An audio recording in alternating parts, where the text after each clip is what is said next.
Hey guys, welcome to the Smokers Lounge. It's your boy Illdok. It's your boy Blurbs. And we just like to thank everyone who's been listening so far. It means the world. And if you could spare the time to like, rate and subscribe, it'd be greatly appreciated. Much love. Peace.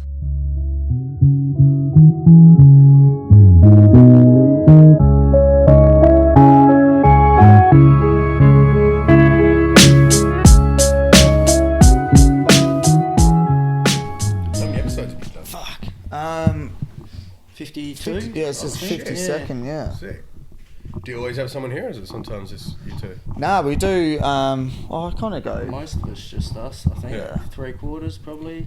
Yeah. Yeah, a lot of it's us. We went on like a bit of a roll when we first, because it took us a while to sort of like muster up the courage to say like, do you want to come on? You know what I mean? Like we were still trying to find our feet. So Yeah. and then we kind of went on a roll. We had like we had our mate Realms come on, and then we had Coerce, Greasy, Greasy, Sam Loxa, yeah, Sick. Uncle Sam. This is so dope, bro. I didn't realise how dope that guy was. Man. Yeah, He's he's a sort of just fucking- gone under the radar. Yeah, He's a yeah. machine, But he's- eh? Like I always heard his name and saw it popping up and stuff, and then it was at Greasy's launch, and he was on stage. I was like, "Who the fuck is this? This guy's sick." And I was like, "It's Coerce." I was like, "What?" Yeah. I was like, I always just thought he was like, So that's where he was at, like open mics, like 2010 or something. Yeah, well, I always remembered Coerce always popped up for me, and it was Cable and Coerce, so like a little duo, because I think they're Right. like good mates. "So I But didn't I'd know never that." heard any of his solo stuff, and Yeah. then yeah, man, just fucking out of nowhere started making beats and shit. And, Yeah. Yeah, but he's he a weapon. goes fucking hard, eh? I don't know how. He does. I don't yeah. know if you can do it, but the fucking multi-syllable just up tempo shit just going. Double time, yeah, double multi-syllable, time. yeah, Yeah, yeah. it's like It is the fuck. biggest challenge, but I need to do more double time stuff. I haven't really done it in a while. Anyway, Yeah. I should probably save all this content for the. Yeah, that's the instead of having hardest the- thing, bro. having I'm the trying chat to not before talk we- about all the good shit beforehand. Well, we're recording, so I'll That's it. introduce it, and we can just fucking Alright, go from there. But yeah, welcome to the Smokers Lounge. It's your boy Illdok, It's your boy Blurbs. and we are here today with the one, the only Mr. Bitter Belief. What Thank up? you for coming out, man. Thanks for having me, Appreciate it. Oh, and we've also Always. got a special guest, which isn't here at the moment, but we're joined by Divine as well. He's on a bottle run. Mm-hmm. But yeah, fucking yeah. Cheers for coming out. Thanks for having It's me. a bit bro. of a trek. It is a bit of a trek. Yeah, how far do you? where I'm you in come from? Greenwood, so it's like, Where's Greenwood? like near Warwick. Oh yeah, It's like yeah. about another 5 or 10 minutes south of Joondalup. Yeah. Yeah. Fuck. But Joondalup's like where I was pretty much like born and raised and grew Yeah, up. yeah. So I've always been north side. So, but I've just met a chick south side in Thornley, so she's not that far from here. Yeah. But yeah, so I'm doing that track way more than I want to. It's Eh? fucking hectic. Yeah. Yeah, it's a fucking. I actually don't mind it though. Some I don't mind driving. So yeah, like I just usually watch podcasts while I'm driving Yeah, or yeah. listen to music anyway. So, Yeah. or like lately I've just been driving, like going through YouTube and just listening to beats, and then just like this in the suggestions, just going, "Oh, that's all right," and then just hitting the next one, having them come up, and just like trying to drive around, think of choruses and stuff like Yeah, that. So. yeah. Fucking nice. Yeah, I actually use it as like a bit of a writing space these days. Yeah. Even though I'm not writing, I'm like coming up with Yeah. ideas in my head and stuff. Yeah, it's like that as well. I've done a similar sort of thing. I feel like when you're driving, you kind of you're in your you're in your thoughts. So unless you are listening to music and fucking singing along and shit, Yeah. if you're thinking to yourself, it's perfect opportunity. When I think it like keeps your brain awake because you're driving and looking at different Yeah. shit. Like that's what I'm trying to do at the moment is with the writing process is to kind of put myself out of my comfort zone, so it like Yeah. wakes my brain up instead of like being in the same corner of my room looking at the same shit. You know what I mean? Yeah, It's like your brain yeah. kind of gets stagnant and like comfortable. It's like, oh, we always look at this shit. You know? Even when I'm driving, looking around at different shit, it's like Something else could inspire you. yeah, out of nowhere. yeah. Well, I just feel like I'm more mentally awake, you know. So yeah. it's mostly melodies these days. Like I've been, that's what I've been trying to work on the most over the last year or two is just getting better at choruses and melodies. And so these days I just drive around and it's totally gibberish. Like it's yeah. like the beat will be playing and I'll be. As long as I get the melody, and then later on, and I'll like record. I use my voice recorder heaps. Yeah, If anyone yeah, ever yeah. found my phone and went through my phone and listened to my voice recorder, they'd be like, "This motherfucker is batshit crazy." Not a weird like humming and I'm just. humming and yeah. making weird noises and Yeah. shit, but like no words. They'd be like, "What the fuck is with this cunt?" But then I put the words to it later. Like, and I remember the first time I ever did that was Dharma. I was really? like, I played that beat by Shay because I fuck, this is a belter of a beat. And I remember he wanted to send it to Briggs, and I was like, just let me see what I can come up with first, like. And then, I was like, and then I just did that, and I recorded on my phone. I was like, that's pretty catchy, eh? And then I put the words to it later. So, Fuck, that's crazy. yeah, that's become my kind of like my process with choruses now. And I won't really like look for a beat, find one, and then start writing. I used to write the verse straight away. Like I'd get the beat and just start with the verse straight away, first verse, bang, whatever line. But now I just make sure I can. But then what I would do is I'd get a killer verse to it, and then it would come to the hook, and I would be stumped. If you haven't got a good hook, you haven't got a good song. So for sure. Now I just try to make sure I've got at least a decent melody. All right, cool. The melody's sweet. Let's do the verse, and whatever shit I happen to be talking about in the verse, that I know what words to kind of put to the melody. Then. Yeah. Would you do you find it easier in terms of like a topic for a song if you have the hook? Rather than like writing a verse, it could be about nothing, or it could be about a particular thing, and then when it comes to the hook, like you said, leaves you stumped. It used to be the other way around. I used to like writing random battle bar shit. Yeah. I'm better than you. I'll do this. I'll do, and I've done that. Fucking, and then I used to find it really easy to do that stuff. And then these days, I find it way harder to do that than to have the topic. I find it easier to have a topic for sure. Yeah. I guess it's just kind of like guides what I want to talk about, Yeah. And I guess I've done the braggadocious, like rapidy rap, I'm better than you kind of shit. Like drove that into the ground when I was younger with all the mixtapes and stuff. So now it's like, how many more ways can I say I'm fucking killer and I'm better than you? You know what I mean? Like it becomes a bit played out. You know, the market for it's sort of overwhelmed at the moment. Yeah, for sure. Yeah, and don't get me wrong. There's always a space for it. I still enjoy doing it. Yeah, it's just like, and sometimes it can feel a bit immature, but I still have that like purist. I'm not a purist, but I have that still like the love for the craft. That if I get on a track with a few other dudes and we're just spitting bars, like I'm trying to outdo you, and I hope you're trying to outdo me. For sure. So I don't ever want to lose that touch, but I do much prefer being by myself and having a direction and a topic. Do you feel more? I'm trying to think of the word for it. Like, fuck, I don't even know. Like, do you feel? You got to help me here. I don't even know.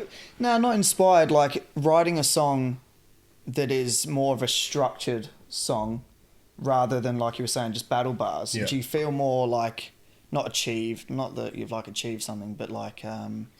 Oh, for sure. To me, it has more listening value. Like I'll listen to it more. Do you know what I mean? Yeah. And I think like that's kind of what people. And I feel like the people receiving music are in the same boat. Like they're sick of hearing that I'm better than you. I'll do this. Like how many times can they listen to that? Do you know what I mean? But in the same token, I think I still like the ignorant shit. Like I'll go into moods where I'm like, especially because of what I do for work. Sometimes I don't want to have to. Cheers, brother. I don't want to have to like tap into emotions and listen to emotional shit after work. Like my job's pretty like emotionally strenuous, but like so when it's time to listen to music, sometimes I just want to listen to like real ignorant fucking it's Meek a Mill on some necessary trap part shit. of Like you've gotta have it. Totally. But like if I have the emotional capacity, then I much prefer listening to like deep emotional, topic related stuff for sure. That's why I really love Joyner Lucas, because I just think he's really good at attacking topics and thinking up of different. Sure. But that's what the crazy thing is. I remember Nas said it back in the day, like no new ideas original. There's nothing new under the sun. Like so, and as we get further and further into hip hop being like a lifespan. Like from back in the day, people hadn't done certain stuff before, and we're however many years into hip hop being, let's say 40 years into hip hop being this like popular thing, and it just gets more and more popular. It's like, how many ideas and topics can I think of that haven't been done before? Yeah, a lot of it's just being recycled. Yeah, totally. And I get mad paranoid about that because like I remember, I don't know how long it would ago, you'd remember this, but I had this line and it was like, I flood the streets with hot shit like Pompeii. Talking about like putting out music, like, and Pompeii was like this city that was like flooded with lava when that volcano erupted. So I remember some dude I won't say his name because he's a goose, but I remember he put some shit on Facebook and he was like, told you this cunt was a fraud and was calling me biter belief. And then he like put an Immortal Technique line up that was like, the punchline was the same, but it was just worded a bit differently. I remember seeing that and just being like, when you're someone that has studied the craft and really love lyricism, and when you come up with punchlines like that and it's a good one, and then you didn't copy it off anyone, and then you see the accusation there and it looks bad, to everybody else, they go, shit, what if Bitter did take that? And I couldn't sleep, man. Like, it fucked with me. I remember that night I didn't get any sleep, and I'm just raging at this dude, but I'm also trying to take the high road. Was there any part of you that went, fuck, that's sort of a compliment, I guess? I didn't, consciously bite it, so must be doing something right. But there's two different things. There's what I know within myself, and then there's what the pub, like, I would love to say I don't care what the fuck anyone says as long as I know I didn't bite it, but I don't want people out there thinking I would ever copy lyrics. That fucked with me. So the second night, I just tossing and turning again, just this motherfucker was on my mind. I was like, you rat. And then I sat up, bro. I sat up and went on the internet and started doing my research. This song came out after, like, 3 years after mine. Oh, really? Yeah, and I had the proof was in the pudding as well. I had all this proof, so... Yeah, the one where you say that's Toy Story, man, you did that in, like, 2007? Flood the streets of hot shit like Pompeii. Yeah. 2007. That's great. Yeah, and his was like 2011 or 2012. So did you call Immortal Technique out? Nah, well, he never accused me. It was this other little Perth maggot, and I was just like, so yeah, I did. Yeah, and I remember a couple of people on my post going, "Bro, you stooped to his level to do this. You should have let it go." I'm like, "No, you don't understand. Like, I can't let it go. It's I had to prove to people that no, I didn't fucking take this. How could I have? Mine was first. He hadn't even said it yet. Yeah, no shit. And are we going to call Mortal Technique now and go, hey, why the fuck you biting Bitter Belief? Do you know what I mean? Like, should hit him up for some royalties or something. Yeah, right. It's called a fucking coincidence. There's only so much like events that have happened in the world and words in the English language that you can play on. It's like the whole Waco line that gets thrown around. Fucking heaps of people use it. I'm trying to think what the ghost face bar, blow spots like Waco, blow spots like Waco. Just the whole. That's been. I've heard that in numerous songs. There's a few that get used a lot, and sometimes it's like such a common punchline that when we hear it again, it's been used so many times that we're like, we didn't even know who you got that. Do you know what I mean? So like, you can't. And everyone's saying it, so whatever. Like, but I won't. I watched there's actually a podcast with Royce recently, and he was saying that if he thinks of a line, a punchline, and he thinks that in any like possibility that somebody's done it before him, like if he writes something and goes, someone's got to have done that. Yeah. Like that was too easy to think of. He just won't do it, just in case. Sometimes I'll just like type stuff in. Do you know what I mean? Like type the punchline in and then hip hop lyrics behind it or something. Yeah. Just to see if anything pops up. If it doesn't, fuck, I'm using it. You know what I mean? So, but I when I heard him say that, I really respected that. I was like, that's dope to go, and to even just have enough belief in yourself to go, I don't even need to say that line. I know another one's waiting for me. Whereas with me, I'm like, I'm going to capitalise on that one. Yeah. I remember, I'm real basic with punchlines, but the whole left, right sort of thing, fucking left this to do the right thing or whatever the fuck it is. It's like, I've used that before. I've done it a couple times. Heaps of people have used it. And it's like, I remember the first time, it was in one of the first songs I recorded at Shakers ever. And I had that in there. And I used to think, fuck yeah, that's a dope line. And then I hear it get thrown around. It's like, fuck, it's not that special anymore, But that's the thing, like, the fact that it gets used more doesn't make it any less dope. And it just means people are on a... And you're right with the Immortal thing. Like, I went, oh, sweet, man. And Eminem does it to me all the time. Yeah. And, like, he just beats me to stuff. Like, I don't know about you guys, but in my notepad on my phone, I've got, like, just random punchlines. Yeah. Just like on my voice recorder, I've got random recordings. In my notebook, there's just random punchlines. And there's ones that he, like, when his album dropped recently, there was, like, 3 on there that were in my phone. Worded differently, but the same play on the words. I'm like, this motherfucker. And I said to Shelly, I was like, so that's why I get, like... impatient with putting songs out. I'm like, this has got this sick punchline in it, or this is a sick topic. I don't want anyone to put it out before I do. And then, I get paranoid of that happening. And then I said to him, I was like, fucking M, like 3 of the punches I had in my phone that I was looking forward to dropping, had him on his album. I can't think of him right now. But there was one especially, I had a line like, selfish, like Kalis Brothers. And then he said selfish, like... fuck, what is that? I know the line you're on about. And I had that in there for ages, and I was sitting on it waiting for the right time. I was like, motherfucker. And there was like 2 more, but that's the one that I remembered the most.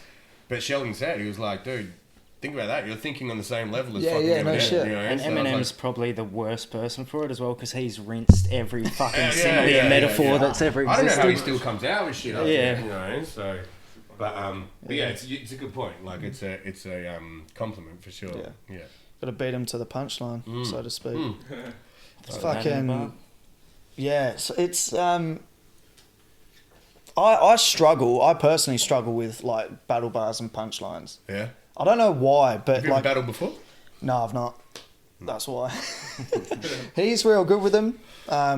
Like in most of your verses, you'll have a few decent punchlines in there. But I don't know. I've always found it easier and enjoyed writing emotional sort of stuff. Sure, I'm the same. Yeah. And I think I don't know. I think I can just put a little bit more thought into the long, message I'm trying to get across rather than just straight on point. You know what I mean? Yeah, I'm trying to get better at that and I do it even in conversation as well. Sometimes, like, I did a podcast with Zeke recently, that kid in Mandurah, and he's a little gun.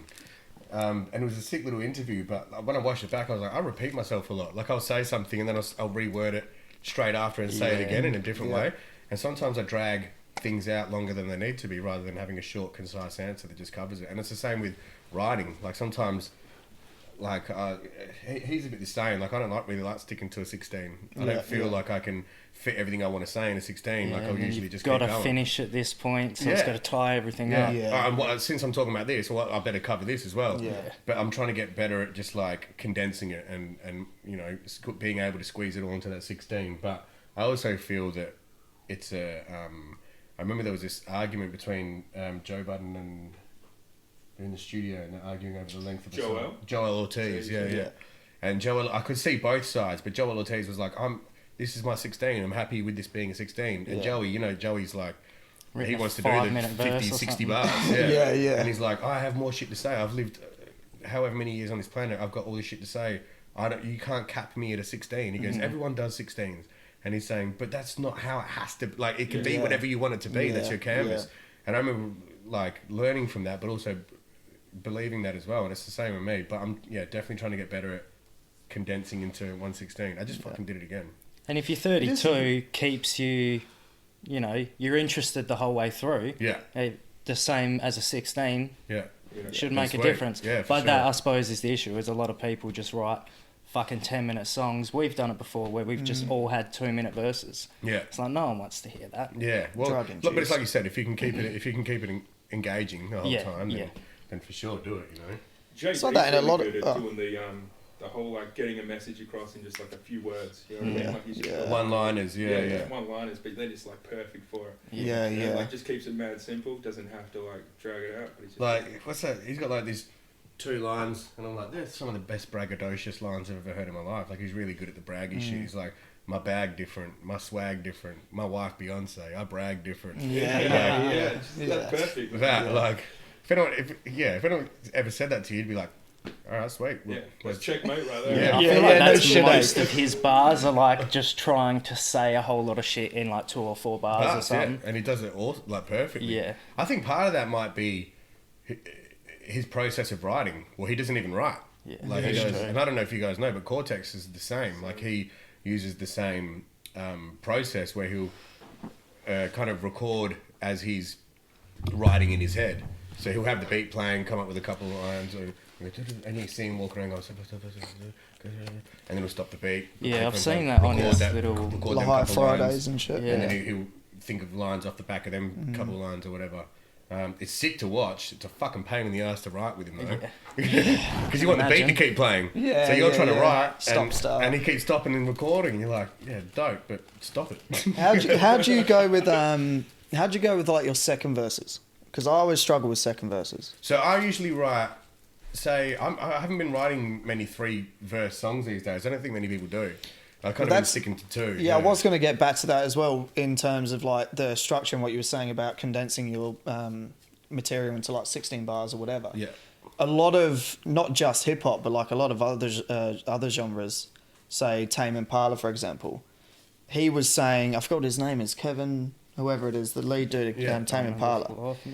He was saying that, like, why should I have a song that's only for 3 minutes that can be played on the radio when if I want and I've got enough fucking material and creativity to have, like, a 7 or 8 minute song? And he does, too. Yeah, like, why can't I do that? You know what I mean? Like, Yeah, no, I agree with that for sure. But I also think that's from like an artistic integrity or like a creative standpoint, and that's why you just can't disagree with that if that's how he feels, and he can back it up as well. But I also know that like when it comes to the the side of it where it's like up to public consumption, everyone's attention span is so short these days. You know what I mean? So like, even with Terminal or Someone, which are two of my biggest and personal favorite songs, is people in the comments are saying, "Oh, I wish this was longer," but I'd rather them say that than tune out after 2 or 3 minutes when it's a 5-minute song. Do you know what I mean? So, and I said that. Someone says, "I wish this was shorter." That would break me. That last verse was just too much. Yeah, that would break me. But yeah, so with that, I actually used to have a really interesting process. So I'd just write 3 verses, and then I'd choose whatever was my favourite verse would go third, second favourite first, my least favourite would go in the middle. Oh yeah. Yeah. So the start gets him in because it's your second favourite. The middle, you just hope not to lose him, and then you punch him with the third. You know I don't know if you listen to much like comedy podcasts or anything, but we listen to like shitload of Crystalia and I like Bill Fighter Burr. and the Kid. Yeah, Bill Burr's classic. Bill Burr's the man, yeah. But similar sort of thing, they were on about doing their stand-up specials and how they've always been an hour long and an hour's worth of material is what you had to get, and that's all that people did basically. And a lot of guys were leaving their best material for the end, but like what you were saying with like people's attention span, they were getting to say like 20 minutes of a stand-up special and then switching over or turning it off. So now people like I think it was Bert Kreischer who was saying it. He started putting his best material in the first 20 minutes. So even if people tune out, at least he knows He's that gotten they've... that part yeah, across. at least he knows they've right. seen his best shit, you know? Yeah. It's a hard one because you always want to finish with a bang as well. Do you know what I mean? You don't want to start good and then kind of like dwindle off. And people, I feel like it's like digging for samples and shit like that as well. The amount of times you come across 9-10 minute songs, back in the day it was a lot more common thing. Yeah, for sure. But it's all like Spotify marketing and that shit now. Everything's 30-minute EPs and stuff like that. Well, and even radio, like I know for a fact, I learnt through Drapht obviously, is that radio likes around 3 to 3.5 minutes tracks. That's why a lot of people have radio edits. Yeah, shit like that. Yeah, they like 3 to 3.5 minutes. Anything longer, like because radio Fucks is all with- about keeping their Yeah, I was going to say, it audience fucks engaged. with their schedule and shit. Yeah, Hey? it's their schedule, and also they don't want people change. If someone's listening to the song and is not really feeling it, they might be able to sit through 3 minutes. But if it's a 5-minute song, they're going to change the channel on you. Yeah. And then you just lost the listener. A classic song that I always hear at work, because they fucking, they love like 94.5 and 96 FM for all the old boys. But I'm a 94.5 guy. Hey Jude is like, that goes for fucking, I don't even know how long that goes, but a good 2 minutes of that song is them just going, nah, nah, nah, Yeah. nah. And it's like, sometimes I'm surprised that they play it out for as long as they do. Yeah. You know what I But mean? again, Because the of that reason. older stations, I feel like that's just what the music was like back then. And the older stations are sticking to the older rules. Yeah, true. Yeah, you know they're what I not mean? worried about the trends or attention span No. because their niche is already sort of... But you go to 93 or Half out. 92 and like usually after the last lyric someone says something, they'll just cut it off. They're not letting the song play out. Yeah. You know what I mean? Or they'll start talking There's over the no end cool of the song, instrumental fade outs Yeah. or any... They're not having that any of nonsense. these moments where it goes stagnant because they just it's got to stay engaging and keep people for sure. from turning the dial. It's not fucking 1993, but like switching the station. You know what I mean? So There's a fucking, this is complete segue, but there's an advert that I've been hearing on the radio at the moment. It's doing my head in, and it's obviously to do with all the coronavirus stuff, but it's the NBN advert. you're right. And they go, here at NBN, we're looking out for the community. So we're trying to get our data to everyone, but your data might depend on your modem, your internet plan and shit. And it's like, they're going on about helping the community in a time where people don't have work and Or shit. money, yeah. But yet they're still trying to Sell you fucking, something, trying to sell you shit. It's like, and it's this whole thing at the moment that's confusing me. Like, what the fuck is data? Like, what is... I just can't get my head around it. Like, It's just like money. It's an invented concept. yeah. That's how someone it can- is. Someone was saying, Yeah, like how can you own how much data you have, and why can't you give? And you go over. It's like- it's unlimited. Yeah, I think Like, give it to Optus or someone are doing donate your data, and it's like, why can't you just give them data? Like, it makes no Yeah, we're sense. getting our data off you. Yeah. Yeah, see, this is what, like, and it kind of shits me about the music industry as well. Is it like, I'm sick of feeling like I'm being sold something, or like, do you know, and people just, like, I'm the type that even gets pissed off that burgers that you buy don't look like they'd look on the drive-through thing. Oh, you know? don't even get me started on that shit, man. As consumers, we're constantly being lied to, but it never stops us from consuming. Do you know? Yeah. Like, people complain about stuff, but still do stuff. Do you know what I mean? Like, I hate Macca's, and then they go to Macca's, or do you know what I mean? It's like these people are lying to you, and like, imagine what these people at the top that invent these things and these ways of, you know, convincing you or coercing you into buying their product. Yeah. What they're thinking when they get, do you know what I mean? And they're just laughing, eh? And it's the same with not even hip hop, with the music industry, with all the platforms that everyone has these days, and everybody's their own manager kind of thing, and managing their own output and their own promotion and stuff like that. Sometimes it just gets a little bit too hard to stomach, man. But that's also my downfall too, because sometimes I'm like, if I pushed myself harder, like, maybe I could be further. But there's something inside me that stops me from doing that, and says, I don't want to come across like a squeezer or be like ramming my content down people's throats. Part of me's like, if it's good enough, they'll come. Like, if the product's good enough, I won't have to ram it down the throat. I won't have to like cheat people into getting on board. It's like when people are doing it, even with like clickbait stuff these days. Yeah. Like, if someone says something on YouTube and I click it, I'm like, that's not what this is fucking about. Yeah, no shit. Well, you guys made it sound like, the thumbnail's not even in the fucking... Yeah. I'm just sick of being tricked and feeling like a fool, you know? Nice. So, do you sponsor? Are you wanting to sponsor your posts and shit? I've never done it on Instagram, but I used to do it on Facebook, and then I remember Complete kind of told me that... And then when he said this, it hit home, and I noticed it, and it became pretty apparent. It was that Facebook have this way of, once you start promoting posts, they know that you're willing to, and so they'll go, so you promote this, you release a video, push that out, put $50 on it. Yeah. Next time you do it, you put $50 on it again. They'll make sure it doesn't really do the same as the last one. Yeah. So you go, oh fuck, because they know people get attached to numbers, and people get attached to likes and views and fucking comments and all that shit. So they go, oh, in your head, you put $50 on last time, you put $50 on this time, it doesn't do as good. You panic, put more on. And then so the more you put on, the more it starts limiting your reach. And I did notice that. So after a while, like, Sheldon's never paid to promote anything. Oh, really? So it's all just, it's that's all just totally organic, and it always has been from the start. And Facebook kind of just never really, he kind of slipped through the algorithm cracks, do you know what I mean? So I had to go back to, I was like, yeah, that makes sense, you know. And when you kind of learn how Facebook works, you're like, I see what they're doing now. It's almost like a fucking casino. It Put $50 on, you win something, and it's a gamble. Do it again, and you lose it. Good, you know. But so I stopped. But I remember when I first stopped paying to promote them, they started stiff and hard. Yeah. And I knew it wasn't what I was putting out, because it was like Thinking Out Loud, which is one of my favourite songs. Yeah. And so they stiffed hard in the original, because what we do is we share to Facebook first. Because when you put out a song, you share a YouTube link as your first, like, you're premiering it to the public as a YouTube link. Facebook will stiff you. Yeah. So it takes you away from their page. It takes you to Facebook. Do you know what I mean? So we learned you share on the Facebook video first, even if it's not as good a quality, and then let that go for 24 hours or whatever. Then you put it on YouTube, put the YouTube link in the comments, and kind of go from there. So we've just, like, me and him went on a run where we were releasing like a video a month for a while, and we were just, to be honest with you, trying to figure out algorithms and ways around it. But he goes a little bit crazy with it. Like, he's so OCD that he'll release something and then he'll sit there on his page. He's scared to even leave Facebook because he goes, they don't want you leaving. So he'll sit there refreshing the page. Like, he gets mad OCD about it. And to be honest with you, sometimes in my head I go, that sounds a little bit nuts and paranoid. But there's another part of me that goes, hey, you might be really right. No shit. I wouldn't be surprised. Like, if I found out tomorrow, if they go,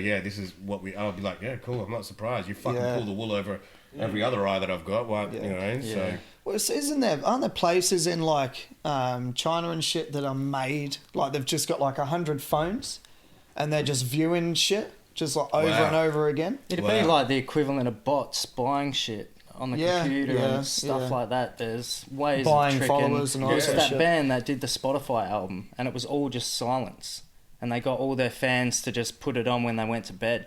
and got that many streams, they paid for like their whole tour and all this shit. Fuck. What? Yeah, it's fucking But wild. see, like, I look at nuts, stuff son. like that, and I feel like it's selling your soul a little bit. Yeah, Do you know what I mean? Yeah. Like, what part of you? Okay, say that works. What part of you would sit back after and go, okay, you might go, oh, that was a pretty genius idea, that worked. Yeah. But what part of you, like, when you talk about being like corollary with your creative integrity, Yeah, your craft sort of thing. yeah, your craft. What part of that after goes, oh, cool, like, Yeah, you're not gonna feel. I'm content with that. Yeah, you know, yeah, that's like, it. You wouldn't I'd feel a happy little with dirty. yourself. Yeah. And now, So- like, the parallel is you have people, like, TikTok songs is like a whole thing. So Yeah. songs are made because they have a sound that fits whatever a TikTok song would Yeah. be. It's like a whole new way of creating music to But fit.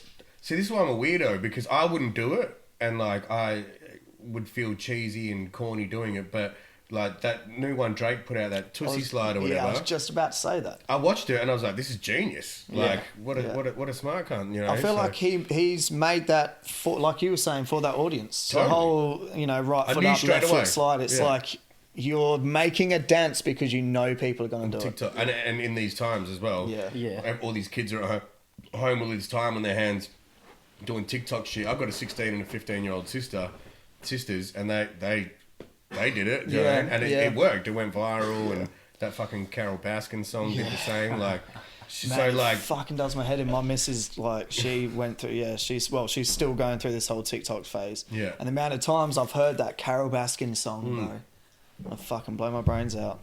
so I get like, Like, do you I know find what it, was on this?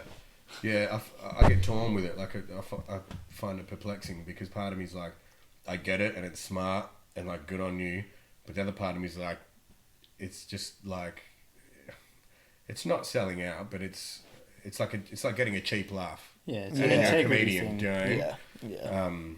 Yeah. Yeah, so Yeah, you're just sort of selling yourself short for, like, something you are very passionate about.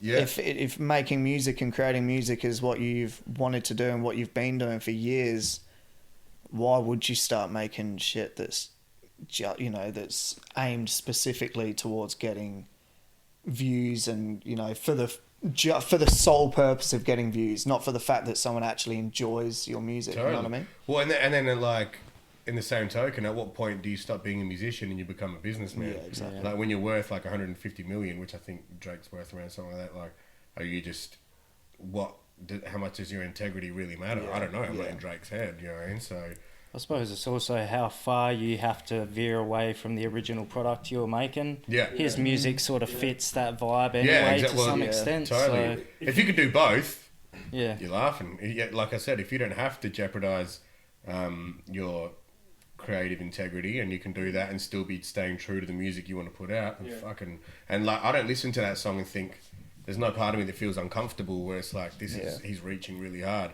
I'm like, he's just doing like, this is a Drake song, but he's added this little sprinkle on top of it that's gonna help it to skyrocket. I actually don't mind that song. I like it. Yeah. And the video's mad. I don't think I've actually seen the video. Oh, he's quarantining in his house, but his house he's just walking through his house, and it's pretty fucking entertaining just to see his house. At first, I was like, man, this motherfucker's in some like crazy hotel. You know? Yeah. That's what He's like, it's like a It's lobby. It's called the Embassy. His house is called the Embassy. That's It's insane. nuts, bro. And then he just walks into his backyard and starts setting off these massive fireworks in his backyard. Holy shit. Yeah. That's crazy. So Are you a fan of I'm just thinking of videos. Are you a fan of fucking Tekashi 6ix9ine? Nah, good.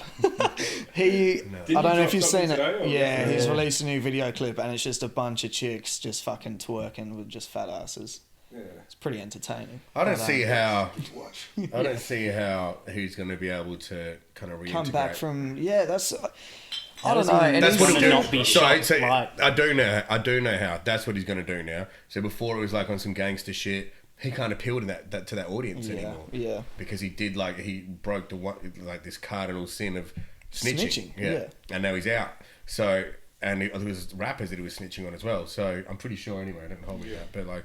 But now chicks don't give a fuck if you're a snitch. Nah, no way. Well, he did a Instagram do not give a live fuck, yesterday dude. and got 2 million viewers on it. And it was Yeah. just him talking about the whole ordeal and saying why he did it. What would you do if these people had done this to you, and you're in the same boat. Well, like, so this is the other trap that we've fallen into, I believe, is that we're so obsessed with the numbers that a lot of us are like, it's like a kid, right? If a kid is standing there and wants your attention, that kid, usually the first thing that kid goes to in their head is like, and they don't realize, I don't think it's like obvious in their head, they'll like go to, they want attention. They don't care if it's negative or positive attention. So they'll misbehave or they'll do some whack shit or say some whack shit to get, now you're focused on them. Yeah. And I feel like that's like this like childlike mentality that these artists have kind of like inhabited these days, where they're like, it doesn't matter why people are clicking, or they could be clicking because they hate me. But like, it doesn't matter. It's like the Floyd Mayweather mentality. I don't care if people are watching my fights to watch me lose because they hate me. They're watching my fights, and these are my numbers, and this is my revenue, you know. So, and I feel like it's the same these days. So say Tekashi, right? He comes out, releases his video. I don't know how many views it's got, but I can imagine it would already be in the millions from yesterday. Yeah. But a lot of people would just be watching out of curiosity. Yeah. Like, what's this piece of shit up to now? Do you know what I mean? Like, and he's probably sitting back going, look, all these people still watch me. But like, views don't necessarily mean these people are watching you because they like you. Yeah, yeah. They might be watching you because they haters hate you. Gonna hate yeah. sort of and shit. they just sit there in their hate and just steam like, look at this fucking piece of shit. Robin. But and you're sitting there going, look up Tekashi on YouTube. I want to know how many views that's got. But that's what he'll do now. I guarantee you, he's going to go for a female audience now. Well, like, it's funny you say that because he was, this whole gang affiliation. 23 million in 11 hours. 23 million views in 11 hours. Yeah, and the song's called Gooba. Yeah. What the his fuck whole, is that? Gang affiliation shit, every video clip he had, it was him in the streets with a bunch of dudes with guns and shit. Yeah. First video out, no gang affiliation. Just chicks. Just him and a bunch of chicks. I'm telling you, man, he's going to switch his direction. Look, even... yeah. Where? That... Holy shit, man. What is with his, his track titles? 1 billion views. Is that Bebby one, the one with Nicki Minaj, though? Oh, no, that's the one underneath. Feffy or whatever it's called. Yeah, look what he's going to do, man. Tits. Yeah. He's going tits and ass. He's got to appeal to the female audience now. Look, he's got his kid off in the water and shit. I'm telling you. And like the young generation, not only do chicks not care about snitching and stuff like that, the young kids of today, like the hipster kids and stuff that are into him, and they don't give a fuck about that shit either. Yeah. So he's just going to go, look at that, 23 million views in less than 24 hours, less than 12 hours, less than half a day. Fucking crazy, eh? 23 mil. Yeah. And I guarantee you, man. I reckon 20 million of them will be people watching him just going, you fucking maggot. Yeah. I reckon, yeah. What would the money... What would the money be like for that? Yeah. Like, I still don't really understand how YouTube works in terms of... I think it's like $1,500 per million views. So just YouTube and Spotify pay the most. So like I go through it's like a distribution. Look at this shit. I go through a distribution. There's like a digital distribution company called DistroKid. There's a few out there, but I go through DistroKid. That's what I've used. And so they just kind of collect all of my royalties from all these different platforms, and they send you a breakdown monthly, and they just put the money into you, and you pull it out into your PayPal and then get it that way. But obviously, because Terminal is like nearly 2 million views, I can't take my eyes off this shit. I know. And they know that. That's why they do that shit. Fuck. That's why they do it. Look, 150,000 dislikes. Yeah. I mean, he's got quite a few likes. But And the just 2.2. The 2.2 million people that liked it have got their dick in their hand, bro. There's ass everywhere. I'm telling you. It's like people who put videos on Pornhub. Oh, really? Yeah. I'll admit that I came across G-Eazy. Had a fucking video clip on there. And he'd done Not it... a bad marketing ploy. He'd done it with fucking... yeah. He'd done it with... he'd like teamed up with a porno fucking company. So he had just a bunch of porn stars in there. Yeah. And he's just got it on Pornhub. I remember Lloyd Banks did a porno or something, didn't he? Really? Bro, do you know who did? Skepta. Skepta released a track fucking... This was before he blew up. I used to listen to him back in the day, and he had a track called "All Over the House," and it's just him. Fucking chicks all over the house. It's legit just some dude fucking some chick, some dude fucking some chick, and Skepta's like awkwardly standing at the doorway while these two cunts are just smashing in the background. Wow. And I remember seeing it. It was like the first time I'd ever seen some shit like that. And I was rapping? like, holy fuck. Yeah. So he's rapping to the camera and his dude is Yeah. That's great. 2000s was just good for music videos. And porn. Yeah. It's never been the same since. But yeah, like I don't know. And I think a lot of the new generation these days are doing a similar thing where it's all about views and just having attention. If you can hold people's attention, that's what all these little pumps and that are doing. They don't care that they don't care that people are why people are watching, but people are watching and they have your attention. And these days, well, like because of this, like we just said, how much money that'd be making him. Yeah. Like I get from DistroKid, I get about $500 or $600 a month just popped into my account, and it's just from streams just clicking along. So fuck, what's 23 million as well as all his other shit now. So where someone will watch this and go watch all of his other ones as well. So it's they don't look at it like the rappers of today are they're more businessmen and they have the business acumen over the creative integrity. Yeah, for sure. Artistic integrity. Yeah, definitely. Which is sad because like we happen to just emulate everything that America and UK do. So when we see them doing that, we just start doing it. Do you know what I mean? Yeah. Like, look at how much it's changed. I remember nothing. I don't want to sound like some jaded dude, even though I am a little bit. But like, I remember when I was young, the people to look up to like Drapht and Hoods and even Bliss and Esso or Lyrical Commission or whatever, and like they did it this certain way. And Australia we created our own sound. Yeah, it was different. Hoods and Downside and stuff had the flutes and that real. Yeah. It just felt Australian. And even if it was and we had our own sound. And I feel like now, nothing against grime and drill and stuff like that, but I feel like we're losing our identity. Oh, for sure. Like we used to bite and take from America all the time. It seems like at the moment we're taking a lot from UK. Like people saying, man's this, man's that. All the double time stuff is very popular. Yeah. Sort of. Yeah.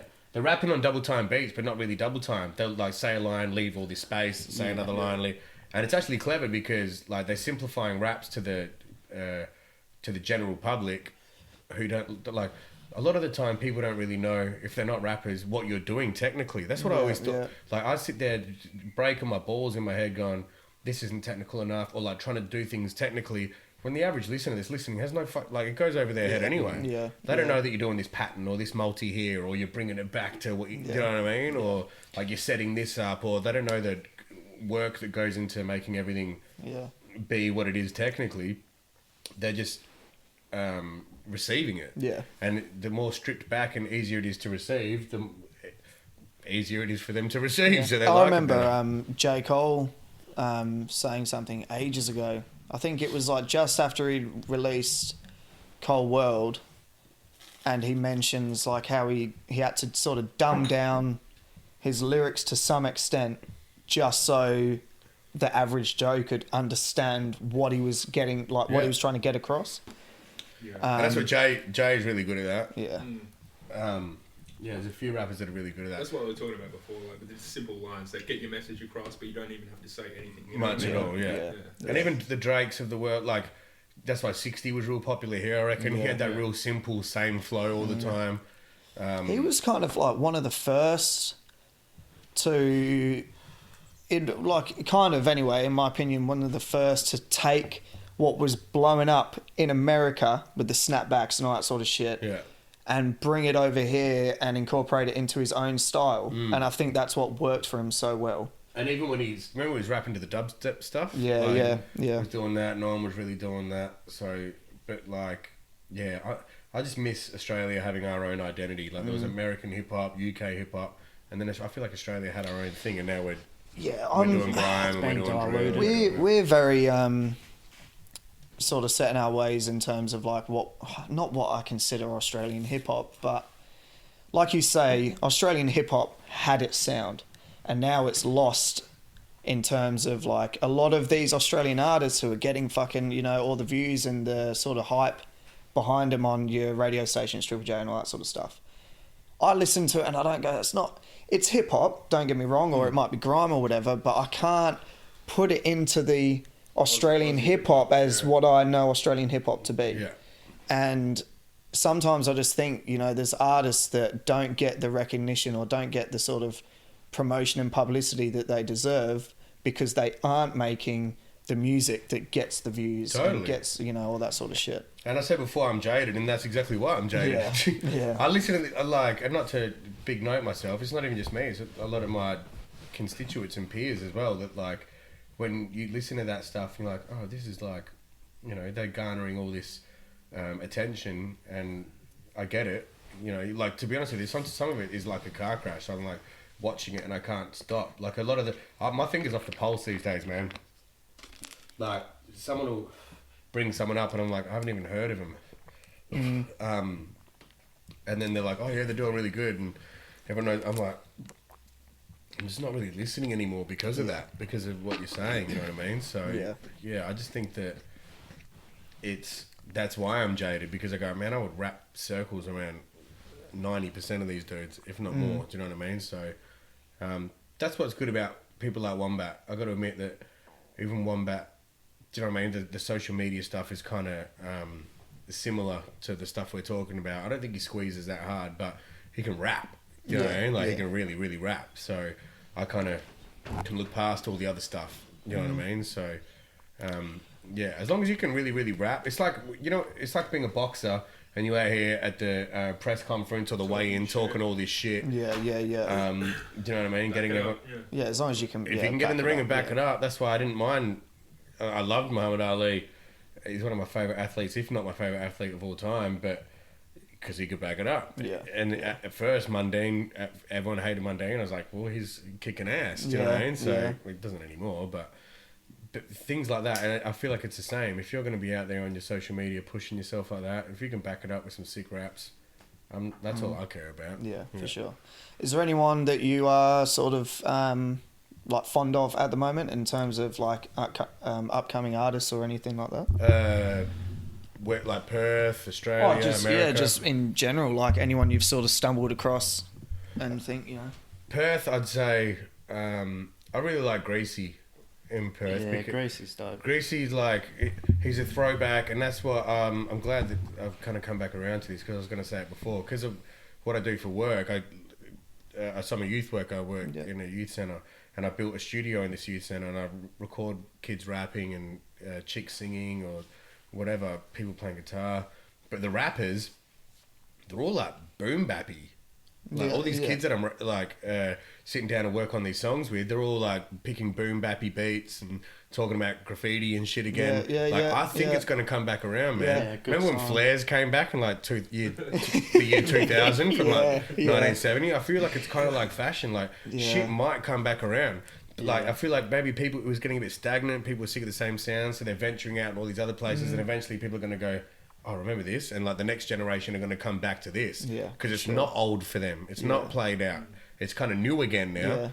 All this extra shit, drill and grime and everything will become played out eventually. Nothing against it, but I just feel like everything has an expiration date. And I feel like the expiration date on both of them things are coming up real soon. I remember that dubstep didn't last long at all. Nah, no way. So we go through these phases, just like with like clothes fashion, and I think it's the same. And I really think, because I just happen to have my ear to the street with all these new young kids coming through, I think it's going to come back around. And I think Greasy kind of epitomizes and represents that. Like, he's this young kid. I met him through the youth work stuff. Like he came, I put on these youth events a few times a year, and he came to a couple of them and rapped and won. He like won back to back, I think. Like he killed it every time. Smashed it. So, and I was like, man, this kid's got something, good performer. He was real young when he started as well. Real young. He was 17 when I met him. Yeah. He's only like 18, 19 now. I think he's like 19, turning 20 this year. So, great work ethic, humbled, like you meet him, he's a nice... That shit matters to me. Like, if I really like your raps and I meet you and you're a cocksucker, I don't even like you. I don't even like your music anymore. Do you know what I mean? Like, it happened with R.A. the Rugged Man. Like, I really liked R.A. the Rugged Man. Not massively, but I didn't mind his shit. I didn't even meet him. I just, like... I think I was on tour with Drapht over East. He played here. And then, like, he got chippy with Seva, got chippy with Defier, who was, like, DJing for him. Went to Shakers and recorded and was a fucking maggot in the studio as well. Wow. And it really turned me off him, like, hearing these stories about him. And it's the same even in Australian hip-hop. When I meet some Australian artists, I'm like, yeah, they're really good. And I meet them and they're just, like, full of themselves and feeling themselves a bit too much. just turns me off their music, man. Yeah, for sure. And obviously, vice versa, the opposite is like in play as well, where kids like Greasy and stuff, he can really, really rap. But then when you meet him and you get to know him and stuff, he's just like a down to earth, nice kid. Yeah, you know? decent, He's not trying to be hard. He's not trying to, you know what I mean? So all I look for is that people love the craft and try to stay true to the craft and try to stay true to themselves. Yeah. If I get an inclination that one of them things is like out of alignment, I just don't really fuck with them, eh? Yeah, for sure. For I sure. had the same thing with R. Kelly. It was all good. It was all good, and then it wasn't all good. Yeah. No shit, eh? Well, while we're on the topic, there's some Australian rappers, I won't say any names, a few more of these than I might have. Oi. But like, I they're know, fucking some yeah. young chicks, man, and it's coming out, and it's like... I fucking, we had this conversation... Who did we... Cogs. I think we had this conversation with Cogs, not on air. Cogs is fucking 14-year-olds. Yeah. Didn't want to say it, but it's out. No, we had this conversation with him off air, and we were completely oblivious to it until we sort of, brought it up. So I'm definitely kind of... Was he dropping names? Oh, not on record. He did off the record, but... Yeah. But yeah, I'm sort of interested to see what happens. I look at... do you know what I call stuff like that? I call it a popcorn situation. It's like this... that's why me and Complete did that song, Wait, Popcorn. that song's fucking so sick. Man. Yeah, I actually don't like it. Oh, really? No, neither does he. Yeah. We just like... I needed to... It was like the last song I did on Beast Mode, I think. He's my favourite person to collaborate with, not even just because he's as good as he is, but because I just like enjoy the process of working with him. We have a laugh, you know what I mean? Like, but we're similar in the sense that me, him, Shaker and Sam, all four of us have a laugh because we want to enjoy the process. Yeah. So when we're in the booth, we're fucking around, but we can click in and out of it. All right, cool. Hit record. Let's get busy. Yeah. Do you know what I mean? So like, I really like working with people like that. Divine is obviously one of my favourites to collaborate with. If you see me collaborating with someone a lot, it's because I just enjoy the process of making a song with them, not because they've got a following or whatever. Like, who do I enjoy making? This can come back to the personality thing as well. You were saying, like, for sure. Someone could hit you up to work with them, and you might. Well, I guess, like, say they were paying you to do it, you might do it for the money, but at the same time, the fucking process of doing it would be shit. Then again, you might fucking hate working with that person. Well, some people hit me up and say, how much do you charge for a verse? And I don't charge for a verse because I feel like if you have to pay me for a verse, that means I don't want to do it with you. And if I don't want to do it with you, then money's not going to get me to do it. Yeah. So it's like, it's either I'll do a verse for you for free because I want to make the song with you, or just nothing at all. You know what I mean? Yeah. And I feel like if you're pimping yourself out at that point. So For sure. A lot of old school American rappers from the 90s are doing it at the minute. Yeah. Where you can pay a couple $100 and get a verse. And it's like some throwaway shit. Yeah, like Omac and Misk were like psyched about getting D12 in a song, and so they should be. Like, that's dope. You know what I mean? But I think it was like Conniver and Swifty. Yeah. Because they were in Perth sort of recently, I don't think it came off the back of that though. I think it might have been through the net that he organised it. Don't hold me to that, but Omac's really good like that. Like, he's like we were talking about before, Omac's a bit of a businessman. Like he knows how to make moves, and he's quite industry.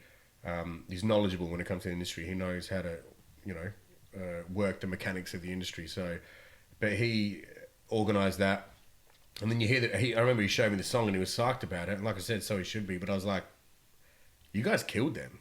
Yours and Misk's verse was better than both of theirs. Number one, because they're old and they're probably losing it a little bit. Number two, because you could tell, I was listening to it, I was like, they haven't even tried. They just want their money. And it makes me lose respect for the artist as well. Like, when you hear Royce, because Royce used to do that before he was like working with Eminem again. He was like sending people verses. There was this Australian dude back in the day, I forgot what his name was, but he had Royce on a song. He kind of popped up, had an album under Sony, and then just disappeared. But he had Royce on the song, and I remember listening to it, and it was like he was actually trying. But that's because Royce is one of them dudes. It's like he wouldn't do a throwaway verse. There is no throwaway verse when you're Royce to 5'9". So, but I'm always been reluctant to get an American artist, pay for an American artist to be on a track. If it was to be anyone, it would be him.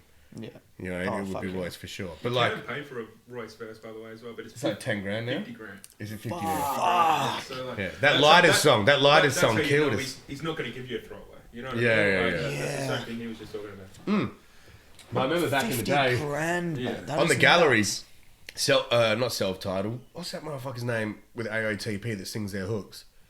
Oh, In the Born of the Brave. it's bad. What is that? It's not Black McLeod. Yeah, Block McLeod. Black McLeod. Yeah. So he sings a lot of choruses for like Vinnie Paz and AOTP and stuff like that. And I just really liked that song with Vinnie. I forgot what it was called that I was singing, but he I loved that hook, man. And I reckon he's got a mad voice. And I remember something came up on Twitter where he was like charging people for hooks, and he's like, oh, you know, I've got a sale or whatever, and I hit him up, and then he goes, oh, I just want to listen to your stuff on YouTube. Yeah, let's do it. He goes, $1,000. I was like, sweet, that's nothing, you know what I mean? So, and I was like, yeah, no worries. And then recorded the verses, and then sent him the verses with the hook free, like for him to fuck with. And then he came back and he goes, hey man, I've got something, I really like it. He goes, are you able to transfer that $5,000? What? And I was like, oh bro, we said $1,000, like scroll up. And he goes, oh yeah man, my fees have changed. I was like, bro, it's been like a week, dog. Yeah, like, that's fucked, man. Yeah, and we had this back and forth. Like, I'm arguing with Block McLeod now. You know? Yeah, so, fuck that. Get your boys, motherfucker. Tell AOTPS to suck my dick. Oh man, I feel like the worst for that was quite recent was the whole fucking Inspector. Was it Inspector Deck or Jizza that did the mixtape thing? Oh, Jizza did the mixtape. Yeah, so Jizza came out with that fucking mixtape, and it was, you know, to get your songs out there, and they were going to promote it, and you'd have fucking That's right. phone calls with them or whatever the fuck it was. Yeah, it was whack. And as soon as you went onto the website and tried to submit a song, it was like $250 to have in the first 5 songs or whatever. I remember what the fuck? They got my boy Solitary with that one. They're like, he was like, he's a big Wu fan from back in the day. And he was psyched, and I was psyched for him because I hadn't even looked into it. I didn't know what the deal was or what. Because I don't really, when things like that pop up, I just don't give it much mind. Do you know what I mean? It's like, and I remember he was psyched, and I was psyched for him because I always felt like Solitary's really, really dope. Yeah. And really, really underrated, but really, really unmotivated and uninspired. And he just wasted it. Like, I can say that because I've said it to him. Yeah. It's a fucking waste. We started this shit together, me and Luke, you know, so... But he was psyched about this Wu-Tang shit, and I was psyched for him. I remember putting a post on Instagram, and then I found out it was a hoax. I was like, fuck you motherfuckers, man. Like, you had my friend all psyched, thinking, you know, like he was going to be on some Wu shit as a fan of yours. Yeah. And you fucked him in the ass. Like, I hated that shit. So...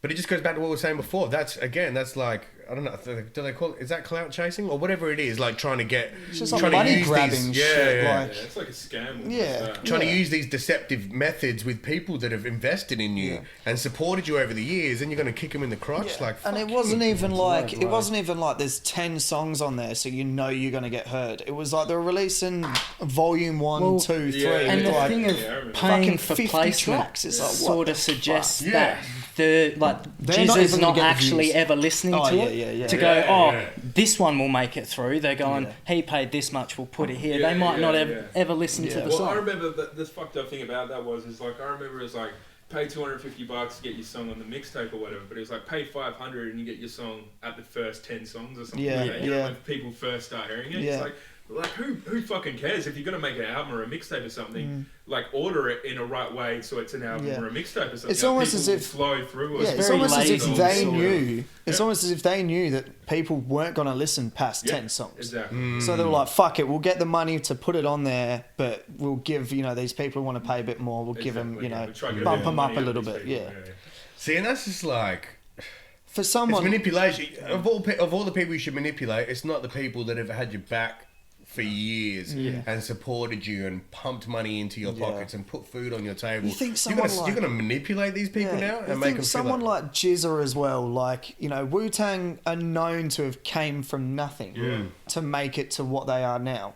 And then you got someone like Jizza who we highly respect. I mean, you spent fucking almost $300 on that vinyl down there. It wasn't $300. Well, whatever. Which also is sick. You should look at it. Yeah. But it's like someone.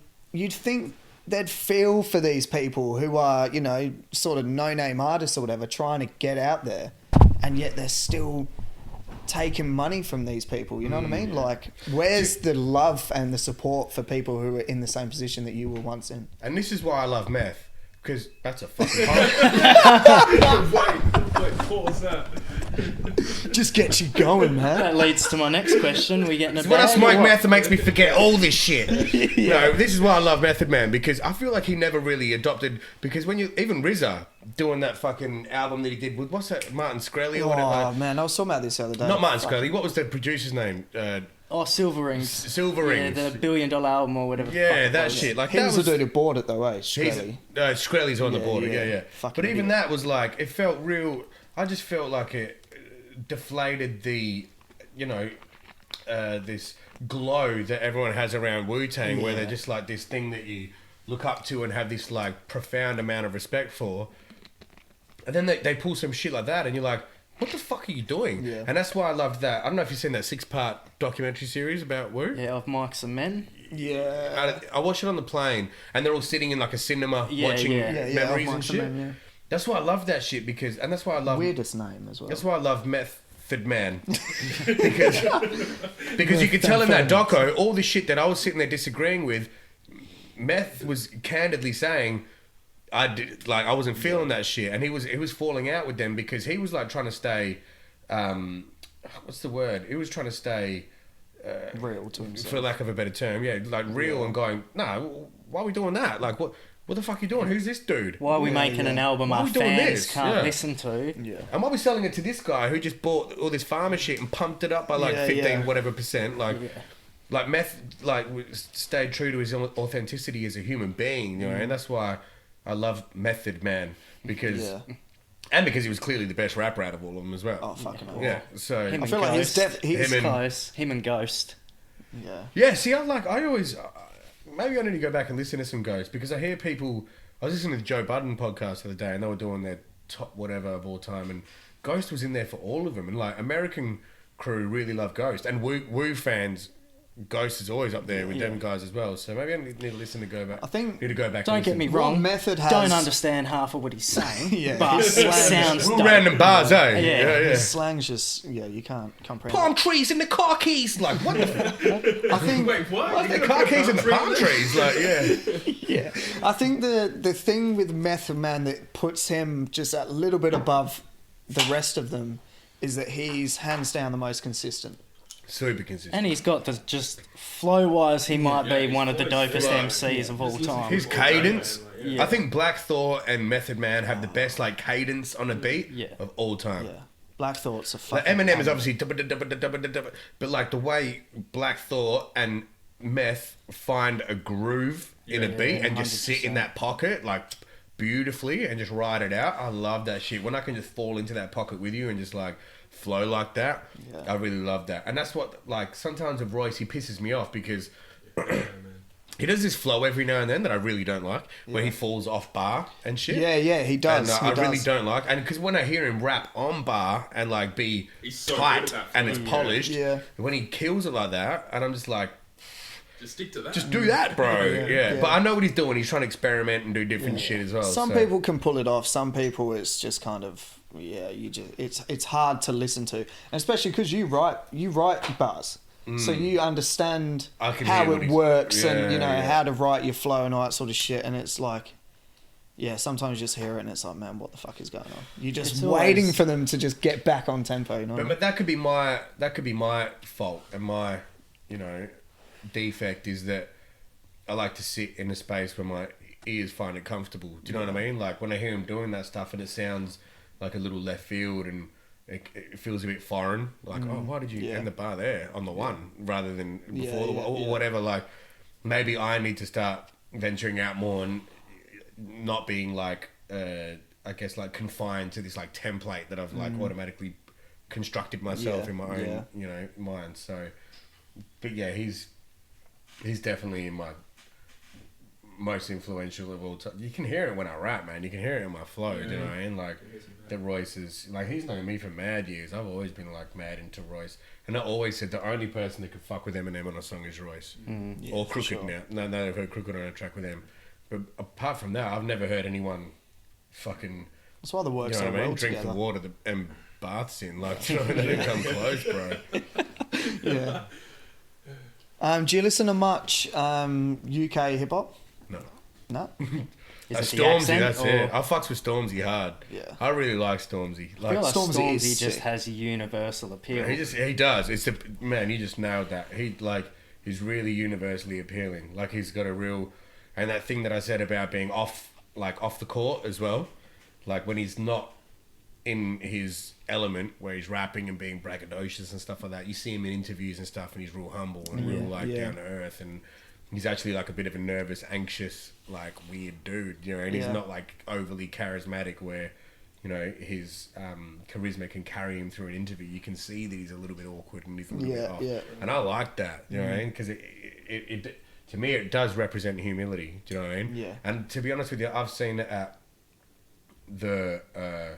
I've been fortunate enough to see behind the curtain, and when I do tour with Drapht, in these festival situations where we bump into these people that are also, you know, Australian artists that are doing well, and you do see the you see the comparative humility or lack thereof, where it's like, okay, well this guy is probably like Suffer from the Hoods, one of the nicest, most down to earth people I've ever met in my years touring with Drapht, which is coming up to 10 years. And like he's become a dude that, you know, always has been lovely to me. Like if they're here in Perth, they did the show at what do you call it, RAC Arena, Perth Stadium, and put me and my sister on the door, let us backstage. Like my 16-year-old sister was just frothing, like meeting Illy, Drapht, Hoods. That's like sick. That's you wild. know, and they would really love. And think about this, man. So he met her at the start of the night. I said, "Oh, this is my sister that you put on the door. Thanks so much, man." He goes, "Hey, I'm Matt. How are you?" And she said, "Oh, I'm Tian." And then they go on stage for 2 hours, kill it in front of fucking 16,000 people or whatever it was. Like that shit was, iconic that night. And then we get backstage after, and I was like, "Bro, I'm sorry. Like, I hate doing this, but can she get a photo with you?" Of course. Like, yeah, definitely. He goes, "You get in it too." And we got a photo, and he goes, "Thanks for coming. It's Tian, isn't it?"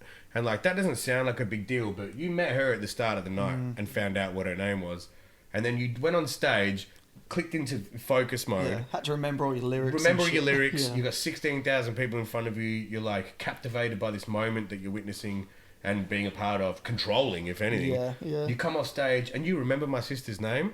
Like to me, that was like, that doesn't sound massive, but that was massive to me. And then that's Suffer from the Hilltop Hoods, probably the most esteemed person in the Australian hip hop industry. Yeah, for sure. Yeah. Like Hilltop Hoods clearly are, and I feel like he is, you know, in large part the brains behind their operations. He's so like the face of kind of the thing. face of, and like so, and then I meet someone that's like doesn't even scratch the surface of the level where Suffer's at, and they're walking around with all this ego and this machismo, and like I'm like, fuck you, man. Do you know what I mean? Yeah. Why when I talk to him, he's down to earth and chill as, and I talk to you and you think you're the fucking shit. Yeah. You're no not. shit, eh?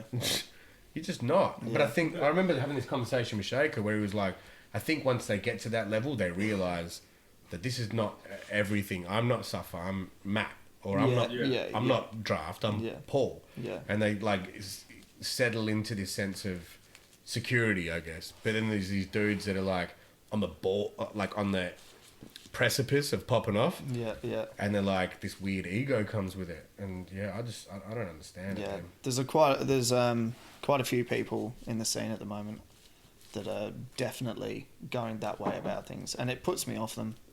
Oh, for sure. And it's sad because some of them dudes can actually really rap. Yeah. Could really rap. So I feel like as well with Aussie hip hop, it's one of those things, you know, you have to sort of accept that there's only a select few like the Hoods and people like that who will crack that sort of level of success, and that you can still be successful and do what you love without having to, you know, totally having to yearn for that fucking top spot. Yeah, definitely, man. But I think it's also like healthy to. No, that was your choice of words was like important here, and it's a yearning.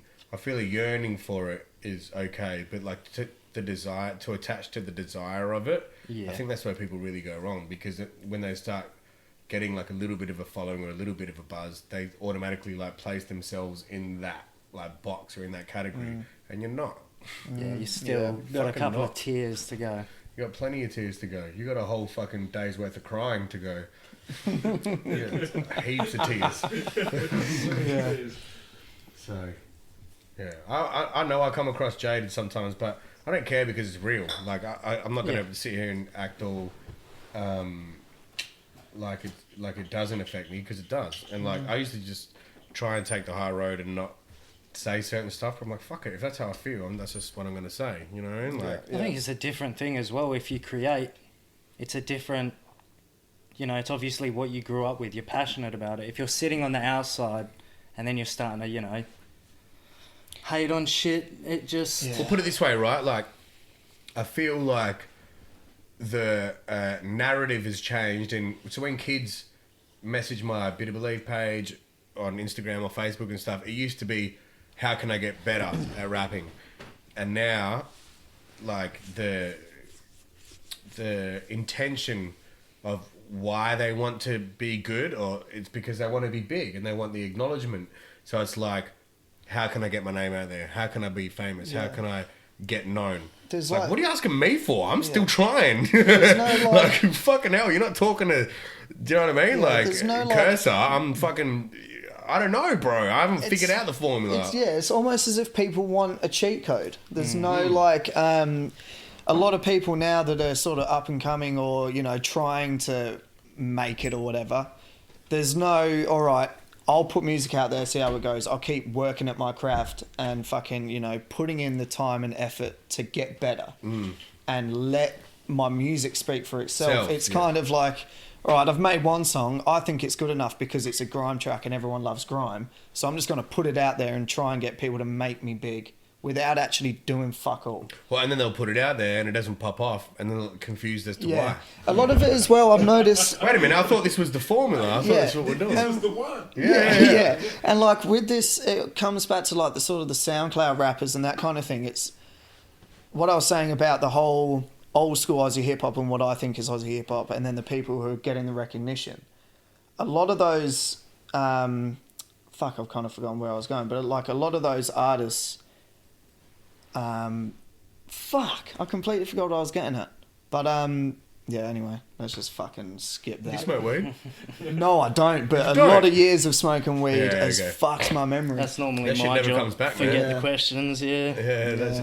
I get these Fucking terrible. I still get these like black holes where I'll be in the middle of a conversation and just go, wait, what was I saying? And then whoever I'm talking to, they'll be do like, that all the time. you were just saying it. Oh, it's I've got it. Toilet break and came I've back got to it back. it. I've got it. All right. So, a lot of these SoundCloud rappers, I noticed that a lot of guys were getting recognition. They had this following and all that sort of stuff, and I'd never seen them or never heard of them do a single gig. And I feel like for a lot of people, that is where you practice, and that's how you get your name out there. You go and you do open mics, and you get your name on a fucking, you know, on a show. A lot of these people have got fucking thousands of followers and streams and shit from Perth.